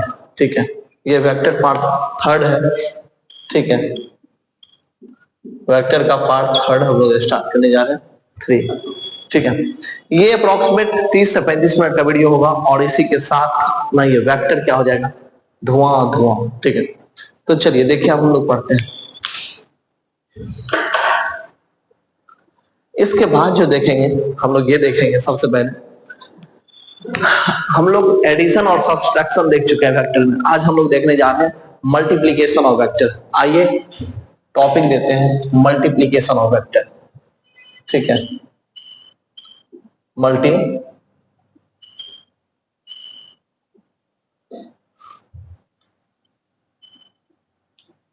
Multiplication of vector. Multiplication of vector हम लोग देखते हैं। इसमें सबसे फर्स्ट हम लोग देखेंगे क्या, जो दो तरह से वेक्टर का मल्टीप्लीकेशन है। ठीक है, कौन कौन सा, एक सबसे पहला है जिसको हम लोग बोलते हैं डॉट प्रोडक्ट। क्या बोलते हैं, डॉट प्रोडक्ट। तो मल्टीप्लीकेशन कितना तरह का वेक्टर का, दो तरह का, एक है डॉट प्रोडक्ट और दूसरा है जिसको हम लोग बोलते हैं cross product. Cross product, product. ये पेन उतना अच्छा चल नहीं रहा है, एक प्रोडक्ट। तो दो तरह का हो गया, एक हो गया डॉट प्रोडक्ट और दूसरा हो गया क्रॉस प्रोडक्ट। ये देखिए डॉट प्रोडक्ट जो है इसका रिजल्ट आता है स्केलर। क्या आता है? स्केलर प्रोडक्ट भी इसको बोलते हैं, क्योंकि इसका रिजल्ट जो आएगा वो स्केलर आएगा। ठीक है, जबकि क्रॉस प्रोडक्ट जो है इसको हम लोग वेक्टर प्रोडक्ट भी बोलते हैं, क्योंकि इसका जो रिजल्ट आएगा वो वेक्टर होगा, और वेक्टर होगा तो आप जानते ही हैं वेक्टर प्रोडक्ट। वेक्टर प्रोडक्ट होगा और आप जानते हैं वेक्टर होगा तो इसमें मैग्नीट्यूड, डायरेक्शन, ये सब सारा कुछ होगा। तो आइए अब स्टेप बाय स्टेप हम लोग पढ़ते हैं जो आखिर स्केलर प्रोडक्ट क्या है। ठीक है, तो अभी हम लोग पहले पढ़ेंगे डॉट प्रोडक्ट के बारे में पूरा डिटेल, फिर उसके बाद हम लोग पढ़ेंगे क्रॉस प्रोडक्ट, और इसी के साथ वेक्टर हो जाएगा धुआं। तो चलिए देखिए, आपको एक एग्जांपल बताते हैं। जैसे वर्क है, वर्क इक्वल टू होता है फोर्स इंटू डिस्प्लेसमेंट। फोर्स इसको मल्टीप्लाई करना है किसके साथ? डिस्प्लेसमेंट के साथ। वर्क इक्वल टू क्या है? फोर्स को किससे मल्टीप्लाई किया? डिस्प्लेसमेंट के साथ। इसी को हम क्या बोलते हैं? वर्क। जब भी आपसे पूछा जाए वर्क इक्वल टू क्या, तो फोर्स को मल्टीप्लाई करना है किसके साथ? डिस्प्लेसमेंट के साथ। तो वर्क को लिखे W, फोर्स को लिखे F, और उसके बाद जो है ना यहाँ पे मल्टीप्लाई कर देंगे डिस्प्लेसमेंट से। क्रॉस प्रोडक्ट का यूज नहीं करना यहाँ पे, अभी अब आगे हम लोग देखने जा रहे हैं। ठीक है, देखिए क्या होगा। सबसे पहला टर्म एक फोर्स है, ये क्या है? वर्क क्या है? तो वर्क के लिए सबसे पहले हम लोग पढ़ेंगे क्या, बस फैन ऑन करते हैं इधर का, यार गर्मी बहुत ज्यादा लग रहा है। सुनिए इधर, तो सबसे फर्स्ट टर्म आ गया क्या यहाँ पे? वर्क इक्वल टू फोर्स को किससे मल्टीप्लाई करना है? डिस्प्लेसमेंट के साथ, FD। ठीक है, यहाँ पे डॉट आएगा। अब कैसे क्यों आया डॉट वो आपको बताते हैं। सबसे फर्स्ट टर्म देखिए, एक ब्लॉक है,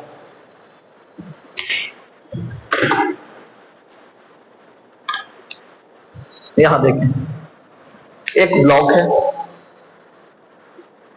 इस ब्लॉक पे फोर्स लगा F, फोर्स लगा F, और फोर्स जो F लगा तो फोर्स का देखिए एक कंपोनेंट इधर की तरफ आएगा जिसका नाम होगा F cos थीटा।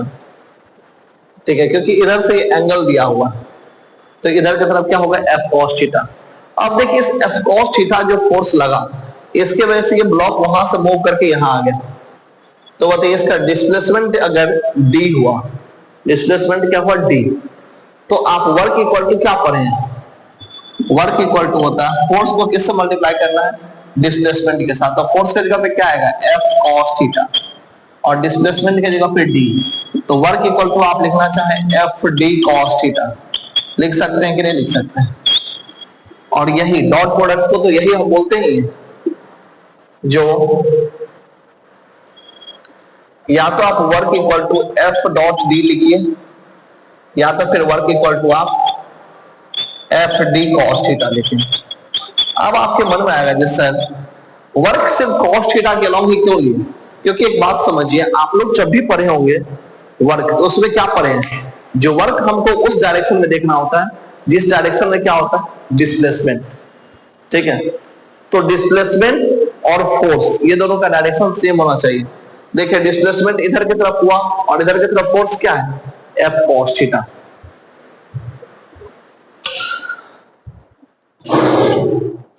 गाइस थोड़ा सा बस टेम्परेचर कम।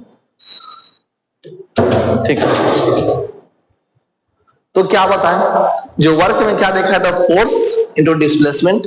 फोर्स किधर की तरफ कर लेंगे? जिधर डिस्प्लेसमेंट हुआ, तो उसी को हम बस लेते हैं। और यहाँ पे क्या आया था? F cos थीटा, इसलिए यहाँ पे जो है ना F cos थीटा आ गया इंटू D। तो वर्क इक्वल टू FD या फिर FD cos थीटा हम लिख सकते हैं यहाँ पे। आइए एक क्वेश्चन करवाते हैं, ऑटोमेटिक आपको क्लियर हो जाएगा। देखिए एक ब्लॉक है यहाँ पे, इस ब्लॉक के ऊपर फोर्स लग रहा है 50 न्यूटन का। ठीक है, और ये डिस्प्लेसमेंट इसका हुआ है, डिस्प्लेसमेंट इक्वल टू 10 मीटर हुआ। ठीक है, अब कहा जाता है क्या, तो ये जो यहाँ पे लगा तो ये कितना एंगल पे लगा? तो एंगल है 60 डिग्री। तो वर्क इक्वल टू बताइए क्या होगा? कोई दिक्कत नहीं है, आपके पास फॉर्मूला है। वर्क इक्वल टू क्या है formula? F D cos theta, है ना। फोर्स का वैल्यू आपको देख रखा है 50 न्यूटन, तो रखिए 50 न्यूटन। डी डिस्प्लेसमेंट 10 दिया हुआ, 10। कॉस का वैल्यू कितना दिया है 60 डिग्री, तो कॉस 60 डिग्री। बताइए 50 को 10 से मल्टीप्लाई किए 500, ठीक है।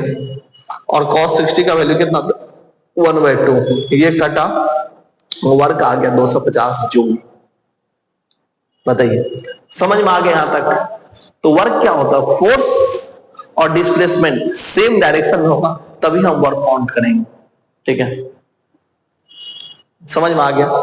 चलिए अब आगे बढ़ते हैं, इसको मिटाते हैं फिर आगे बढ़ते हैं।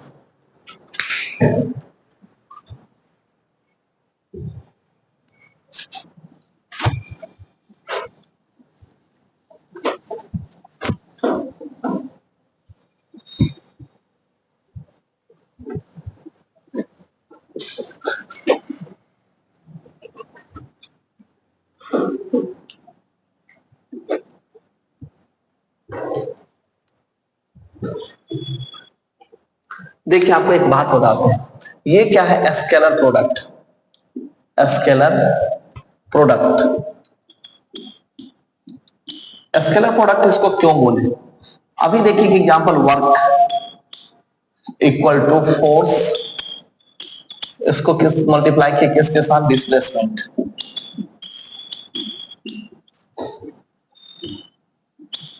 डिस्प्लेसमेंट देखिए फोर्स कैसा है, वेक्टर है।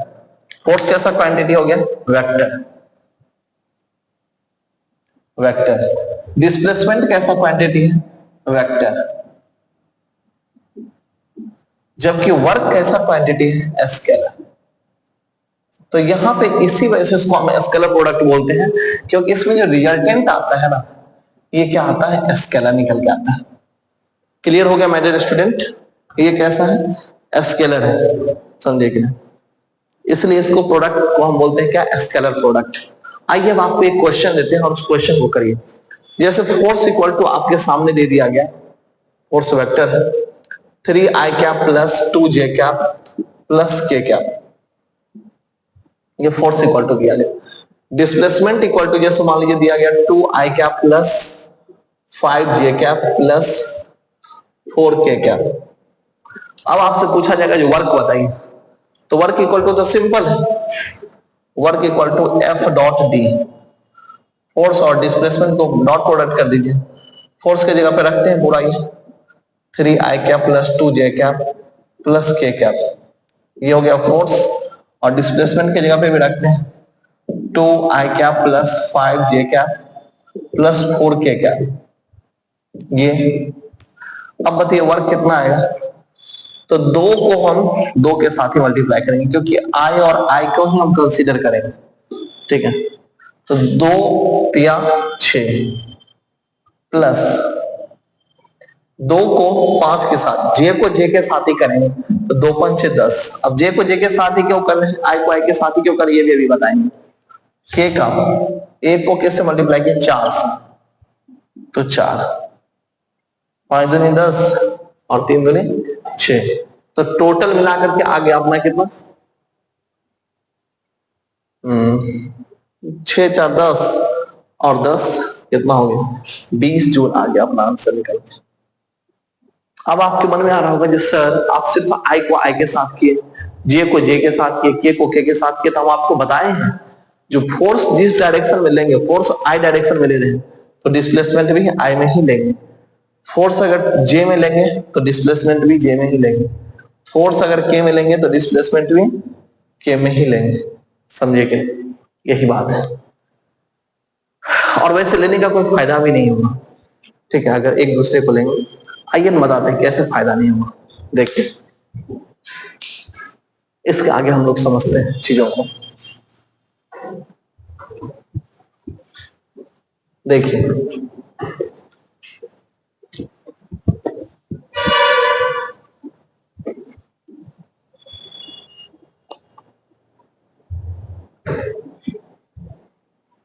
तो यहां सुनिए, i को जब i के साथ मल्टीप्लाई करते हैं तो 1 आता है, या डॉट करते हैं तो 1 आता है। मल्टीप्लाई नहीं बोलेंगे, डॉट बोलेंगे। जे को जब जे के साथ डॉट करते हैं तो 1 आता है। के को जब के के साथ डॉट करते हैं तो 1 आता है। मतलब क्या वो उसको समझिए। जैसे देखिए वर्क इक्वल टू आपको पता है एफ डॉट डी, या work equal to F D cos theta, ये आपको पता है। देखिए अगर फोर्स आई डायरेक्शन में है और डिस्प्लेसमेंट आप ले रहे हैं जे डायरेक्शन में, तो बताइए कॉस कितना का वैल्यू लेंगे? कॉस 90 डिग्री हो गया ना, क्योंकि एक आई बना रहा है, दूसरा जे बना रहा है, और आई किधर होता है? एक्स एक्सिस के बहुत, जे किधर होता है? वाई एक्सिस के बहुत। एंगल कितना हो गया? 90 डिग्री।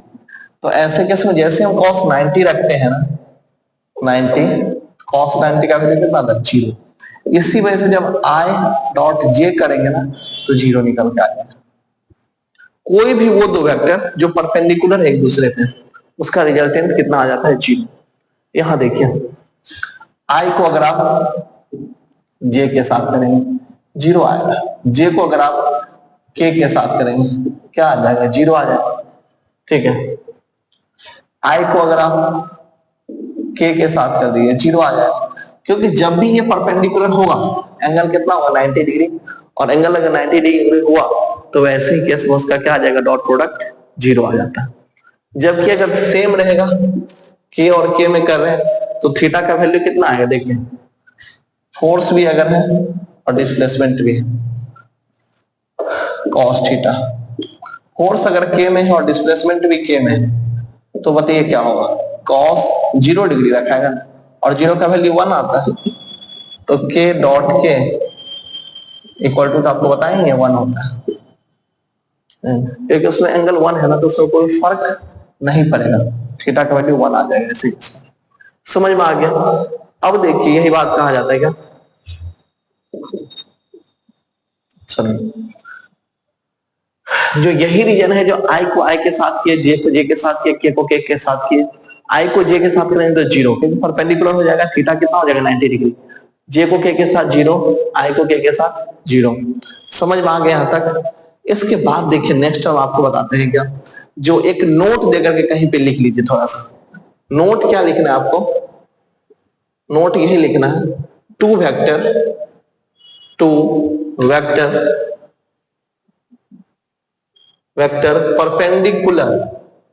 परपेंडिकुलर अगर होगा to each other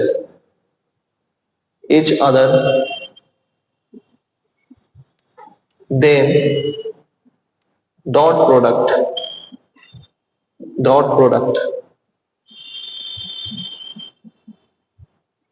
equal to 0। अगर दो वेक्टर परपेंडिकुलर हुआ एक दूसरे का तो उसका डॉट प्रोडक्ट क्या आ जाएगा? 0।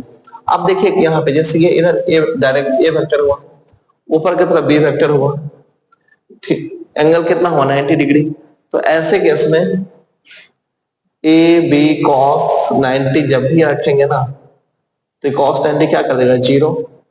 तो A dot B equal to क्या आ गया? 0। A dot B equal to 0। ये बात ऑलवेज याद रखिएगा, ये इधर का पोर्शन था। तो समझ में आ गया माय डियर स्टूडेंट, जो दो वेक्टर अगर परपेंडिकुलर होगा तो उसका डॉट प्रोडक्ट ऑलवेज क्या हो जाएगा? 0 हो जाएगा। ठीक है, इसीलिए हम लोग उसमें क्या करते हैं, तो जिधर फोर्स लग रहा है उधर के ही डिस्प्लेसमेंट को कंसीडर करते हैं।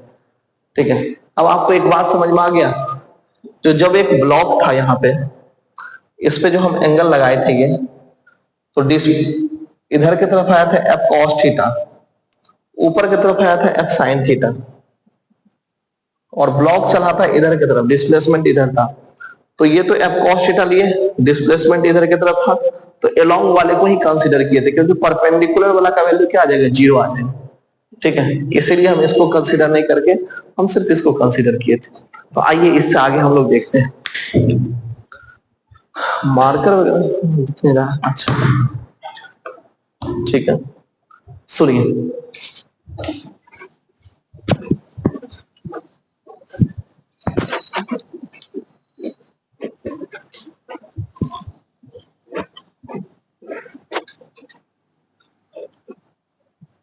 समझ गए यहां तक? इसके बेसिस पे एक क्वेश्चन आपको देते हैं और आप वो क्वेश्चन करिए।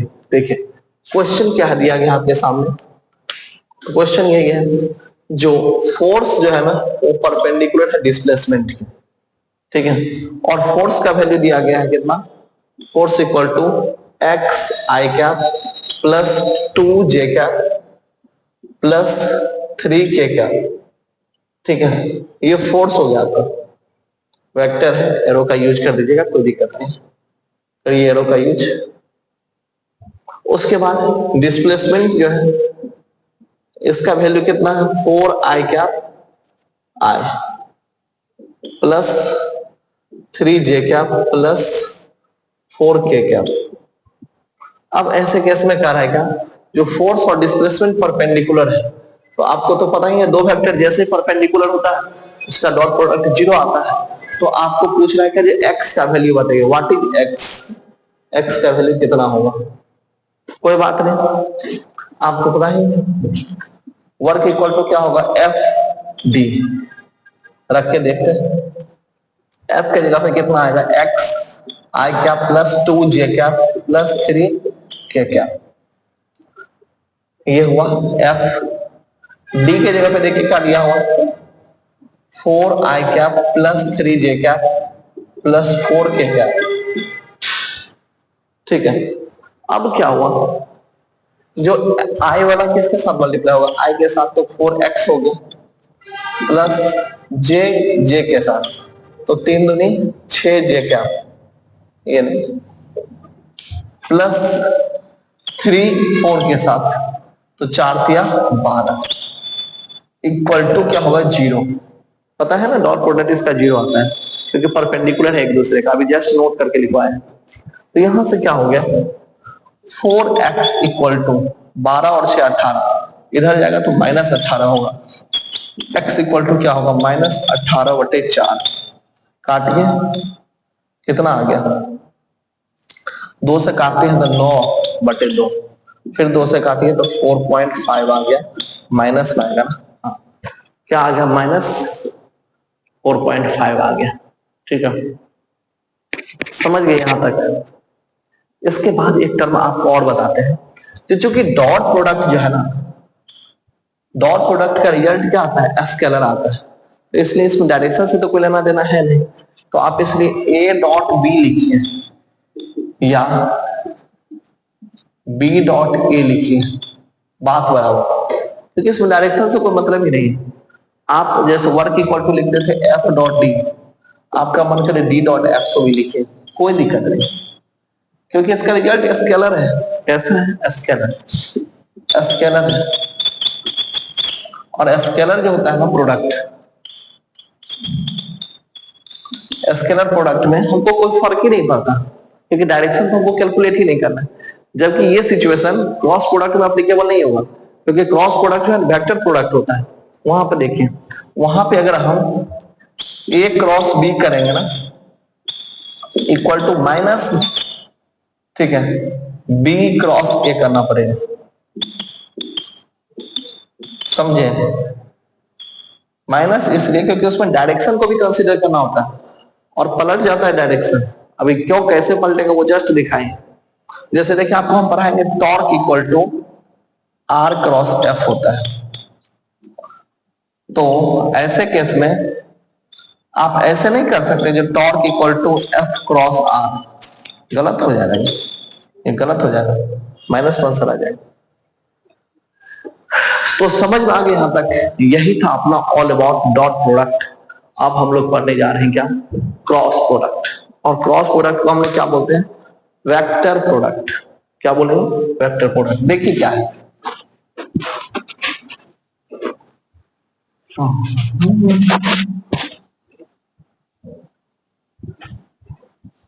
तब बताइए आप लोग कैसे हैं और सब ठीक है।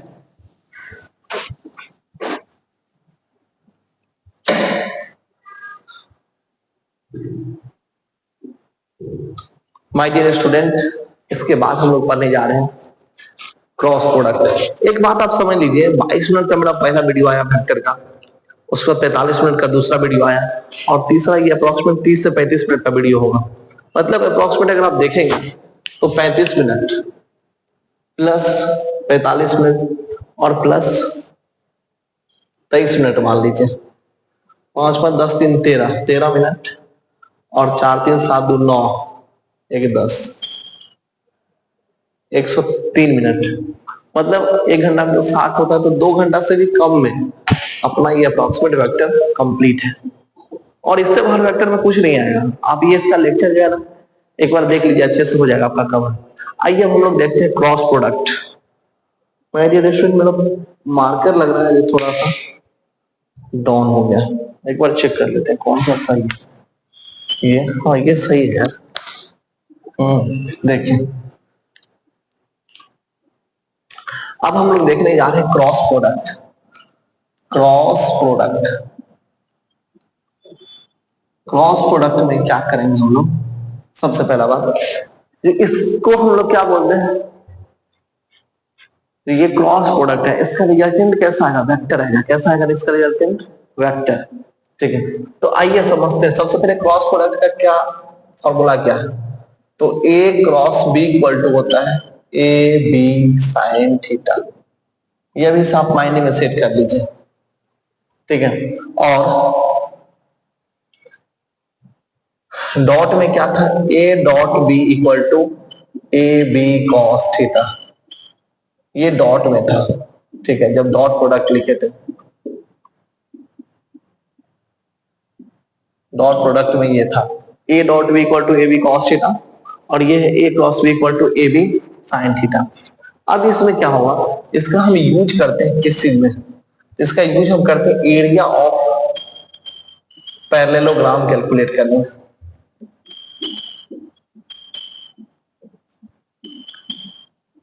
एरिया ऑफ पैरेललोग्राम कैलकुलेट करने में आइए आपको यहाँ पे दिखाते हैं। जैसे देखिए कल हम पढ़ाए हैं वेक्टर में जो पैरेललोग्राम्स लॉ क्या होता है। एक ये वेक्टर है, दूसरा ये वेक्टर है, इसको हम बोल देते हैं ए वेक्टर, इसको हम बोल दिए बी वेक्टर। अब इसे पैरेललोग्राम बनाना है, मतलब ए के पैरेलल यहाँ पे वेक्टर बनाना है। देखिए वेक्टर बना ए वेक्टर, और बी के पैरेलल यहाँ पे वेक्टर बनाएंगे बी वेक्टर। तो ये आपको पैरेललोग्राम में हम पढ़ाए हैं। अब देखिए क्या है, हमको एरिया कैसे निकालेंगे? तो एरिया इक्वल टू आ जाएगा, पहले तो ये देखिए ये बेस यहां से यहां तक आ जाएगी। ठीक है, जिसको हम बोल दिए क्या? ए वेक्टर। हाइट अगर देखा जाए तो हाइट कैसे कैलकुलेट करेंगे माय डियर स्टूडेंट? तो हाइट कैलकुलेट करने के लिए यहाँ पे जो है ना इस तरह से बनाते हैं, और ये अगर आ गया हाइट तो हम कैलकुलेट कर पाएंगे। ये हम कैसे लाएंगे?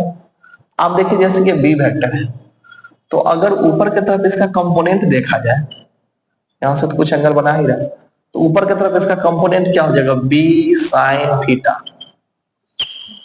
और ये वेक्टर शिफ्टिंग पॉसिबल है, यहां हम रख सकते हैं इसको। तो अगर इसको हम यहां रख दें उठा करके, ऐसे अगर बना दें इस पॉइंट को, तो ये क्या हो जाएगा? B sine theta. और नीचे की तरफ क्या है? A vector. अब ये शिफ्ट हो गया यहां से यहां वेक्टर, ये इसलिए इसको हम मिटा रहे हैं। समझिए, तो इसका हाइट क्या है? बी साइन थीटा, और इसका ये चौड़ाई कितना है? नीचे वाला बेस, तो बेस कितना है? ए। तो ए को किसके साथ? A B. ठीक है, हाइट कितना है? Sine theta.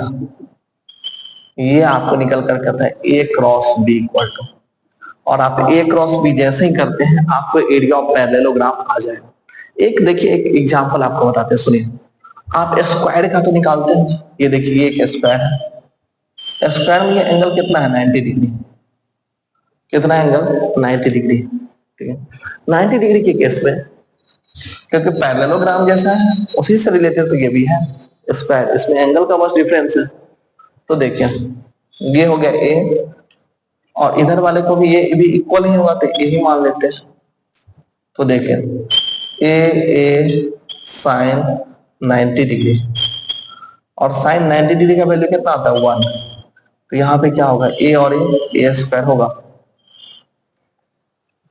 तो ऐसे ही हम निकालते हैं स्क्वायर जो होता है उसका भी, मतलब ये जो है इसका भी एरिया हम निकालेंगे। ए स्क्वायर करके, और वो क्रॉस प्रोडक्ट से ही आता है, ठीक है। सेम ऐसे ही ट्रायंगल निकालते हैं, तो ट्रायंगल का एरिया होता है क्या, ए क्रॉस बी बाय 2, समझे कि नहीं। तो इसको आप चाहे अगर तो ये करके देख लीजिएगा, आपको यहां से एरिया निकल के आ जाएगा ट्रायंगल का, ठीक है। ट्रायंगल का जो एरिया आता है ना, ये निकल करके आ जाते हैं यहां से। तो ये समझ में आ गया यहां तक। जो अगर आपको एरिया ऑफ पैरेललोग्राम निकालना है तो ए क्रॉस बी कर दीजिए। अगर एरिया ऑफ स्क्वायर निकालना है, ठीक है, तो वो ए क्रॉस बी कर दीजिए, आ जाएगा। एरिया ऑफ ट्रायंगल निकालना है तो ए क्रॉस बी बाय 2 कर दीजिए, आ जाएगा, ठीक है।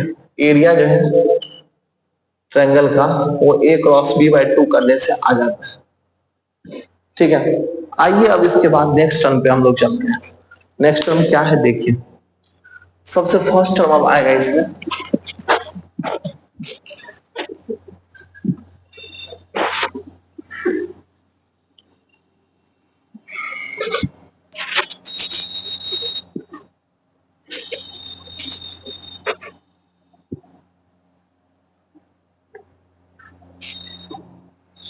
यहां सुनिए क्या दिया गया है।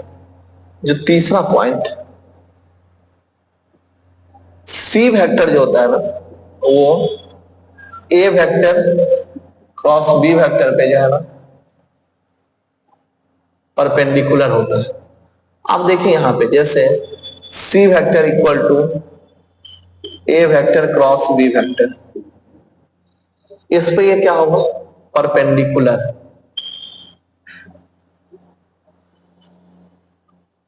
सी वेक्टर जो है वो परपेंडिकुलर है किस पे, परपेंडिकुलर टू ए, और ये परपेंडिकुलर है किस पे, परपेंडिकुलर टू बी। तो यही बात याद रखिएगा, इसको चलिए लिखवा देते हैं। जो ए वेक्टर मतलब सी वेक्टर इक्वल टू क्या आएगा, A cross B, direction of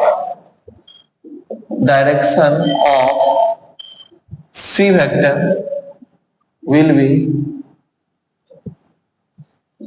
will be perpendicular to both a vector and b vector।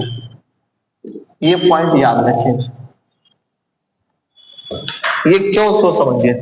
देखिए ए वेक्टर इधर की तरफ है, बी वेक्टर ऊपर की तरफ है, तो हमको क्या करना है, ए वेक्टर की तरफ अपना ये फिंगर रखना है ऐसे, और बी वेक्टर की तरफ कर्ल करना है। देखिए कर्ल करिए ऐसे ऐसे ऐसे, तो देखिए सी वेक्टर बाहर आया कि नहीं, ये जो अंगूठा है ना थंब, ये सी वेक्टर को रिप्रेजेंट कर रहा है। तो देखिए सी वेक्टर जैसे अगर ये है तो ये परपेंडिकुलर है ना एक्स एक्सिस के भी और वाई एक्सिस के। यहां देखिए दिखाते हैं,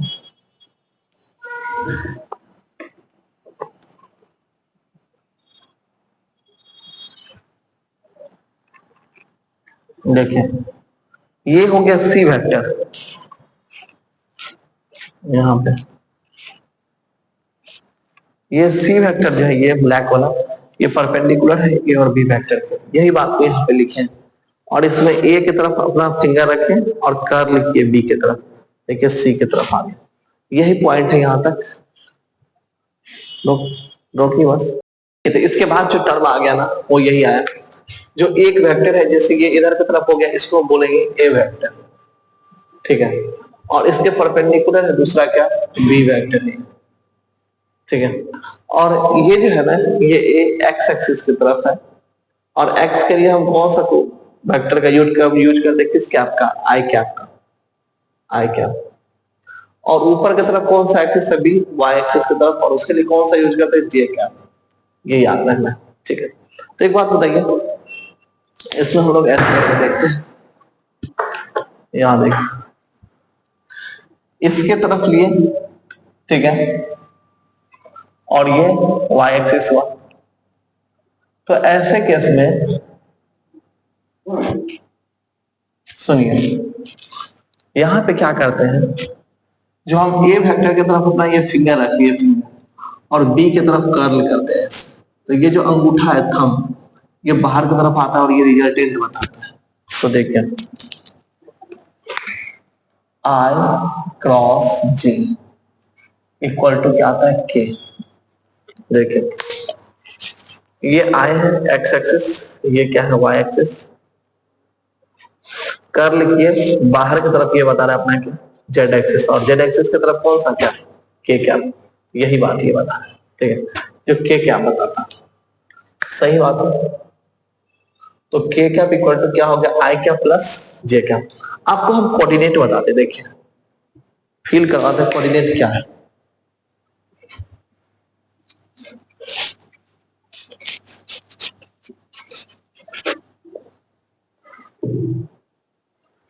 कोऑर्डिनेट कुछ इस तरह से दिखाते हैं, ये देखिए, ये हो गया आपका x एक्सिस, ये हो गया आपका y एक्सिस, ये नीचे होगा -y, ये इधर था +x और इधर की तरफ है -x, ठीक है।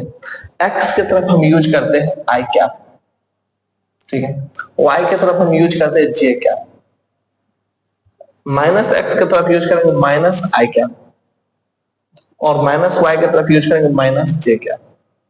क्लियर है।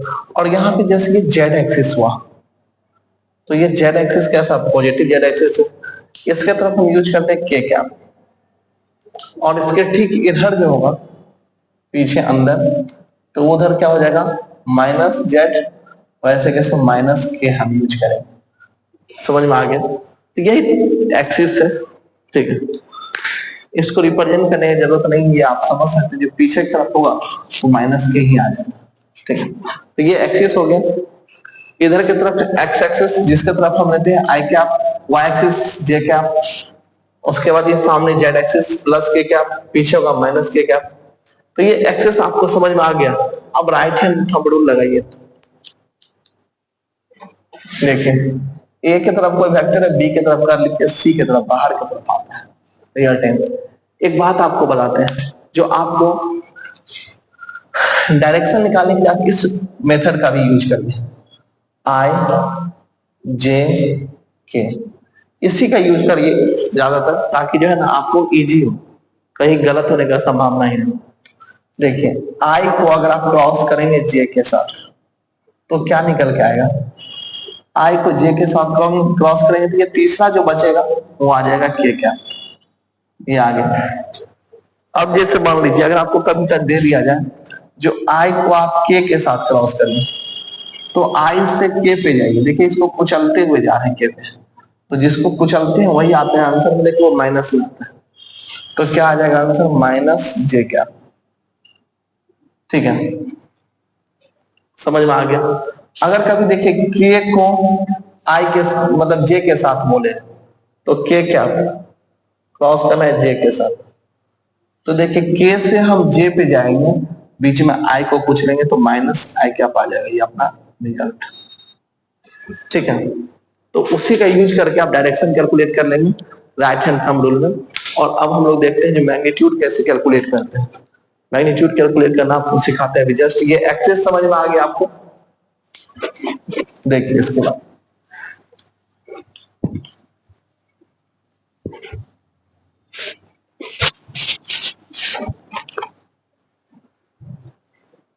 सुनिए, एक वेक्टर है जिसका मैग्नीट्यूड आपको दे रहे हैं 2i cap plus 3j cap plus 4k cap.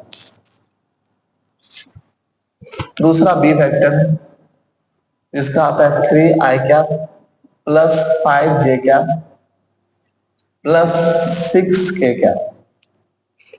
अगर आपको बोला जाए ए क्रॉस बी करिए, तो चलिए करके देखते हैं क्या आता है। इसके लिए हमको क्या करना है, बगल में लिख लीजिए आई जे और के, तीनों लिख लीजिए सेपरेट, आई कैप जे कैप के कैप। आई की तरफ देखिए, ये जो है ये अपना फर्स्ट वेक्टर है, फर्स्ट वेक्टर, और बी जो अपना सेकंड वेक्टर है। तो फर्स्ट वाले को हम पहले लिखेंगे, तो देखिए फर्स्ट वाले को हम लिख रहे हैं, आई में कितना है 2, जे में 3, के में 4, ठीक है। सेकेंड वेक्टर हम लिखने जा रहे हैं, आई में कितना है 3, जे में 5, के में 6। अब ऐसे सिचुएशन में मैग्नीट्यूड निकालने के लिए क्या करेंगे, जो जब हम आई का कैलकुलेशन करेंगे तो आई को क्या करना है, कवर कर देना है, ढक दीजिए आई को, क्योंकि साइन थीटा ले रहे हैं और साइन थीटा में जीरो हो जाता है वैल्यू एंगल। तो देखिए यहाँ पे आई को ढक के और इसको इसके साथ मल्टीप्लाई करिए, ठीक है, और ऊपर वाला को इसको इसके साथ। सबसे पहले ऊपर वाले को इधर देखिए, फिर से दिखाते हैं, यहाँ पे कंफ्यूज नहीं होइएगा, एक एक कॉन्सेप्ट आपको हम क्लियर कर देंगे। सबसे पहले ऊपर से तीर चलाना ऐसे, 6 तिया कितना हुआ 18। अब नीचे से ऊपर 5 चौक 20 इक्वल टू आई में कितना -2i क्या, तो ये आई का खेला समझ में आ गया। अब जे का, जे जब भी लेते हैं ना तो जे में माइनस होता है, ठीक है, माइनस जे लेना है। इसमें जे को कवर कर दीजिए, इसको उसके साथ मल्टीप्लाई करिए, इसको इसके साथ, जे इसमें कवर लेगा, जे को हम नहीं जानते हैं, तो 3 इधर। सबसे पहला बात 3 चौक कितना हो गया 12, और माइनस कितना होगा 6 दूनी 12, 12 12 कितना आ गया 0। अब के, तो के को ढक दीजिए और इसको इसके साथ करिए, पहले तो ये ऊपर से नीचे फिर इधर से, तो के कैप में क्या आएगा 5 दूनी 10 माइनस 3 तिया 9 बराबर क्या आएगा के कैप। तो अगर आपको देखा जाए आई जे और के तीनों का आ गया तो A cross B vector equal to निकल करके आ गया अपना, आई में कितना है -2i प्लस के में कितना है के, ये आ गया आपका आंसर। और जानते क्रॉस प्रोडक्ट का बहुत जगह हम आपको यूज दिखाएंगे। टॉर्क इक्वल टू क्या होगा आर क्रॉस एफ, ये आप लोग पढ़ेंगे आगे, ठीक है। तो आपको ये जो वेक्टर प्रोडक्ट है या क्रॉस प्रोडक्ट जिसको हम बोलते हैं, इसका बहुत जगह आगे यूज आने वाला है, ठीक है। और चल के आगे चल के P क्रॉस ई भी होगा, तो ये सब हम आगे बताएंगे, अभी इसको आप छोड़ दीजिए, इसका आगे बहुत सारा यूज है, ठीक है। तो आई होप आप लोग को पूरा का पूरा वेक्टर समझ में आ गया होगा, और यहीं पे अपना ये वेक्टर कंप्लीट होता है। मोशन इन 1D का ऑलरेडी हम वीडियो अपलोड कर चुके हैं, और अब जो हम अपलोड करने जाएंगे वो वीडियो होगा क्या अपना मोशन इन 2D, ठीक है। 2D का वही 3 से 4 वीडियो आएगा और 2D उसी में पूरा कंप्लीट हो जाएगा। तो आप लोग इस वीडियो को जो है ना ज्यादा से ज्यादा शेयर करिए और चैनल को सब्सक्राइब करिए, अपने सारे दोस्त तक पहुंचे। आपका वो जो है ना शेयर करना अच्छा लगता है, एक पॉजिटिव मोटिवेशन देता है, और ऐसे हम आपके लिए वीडियो लेते आए। मिलते हैं फिर अगले एपिसोड में, तब तक के लिए जय हिंद।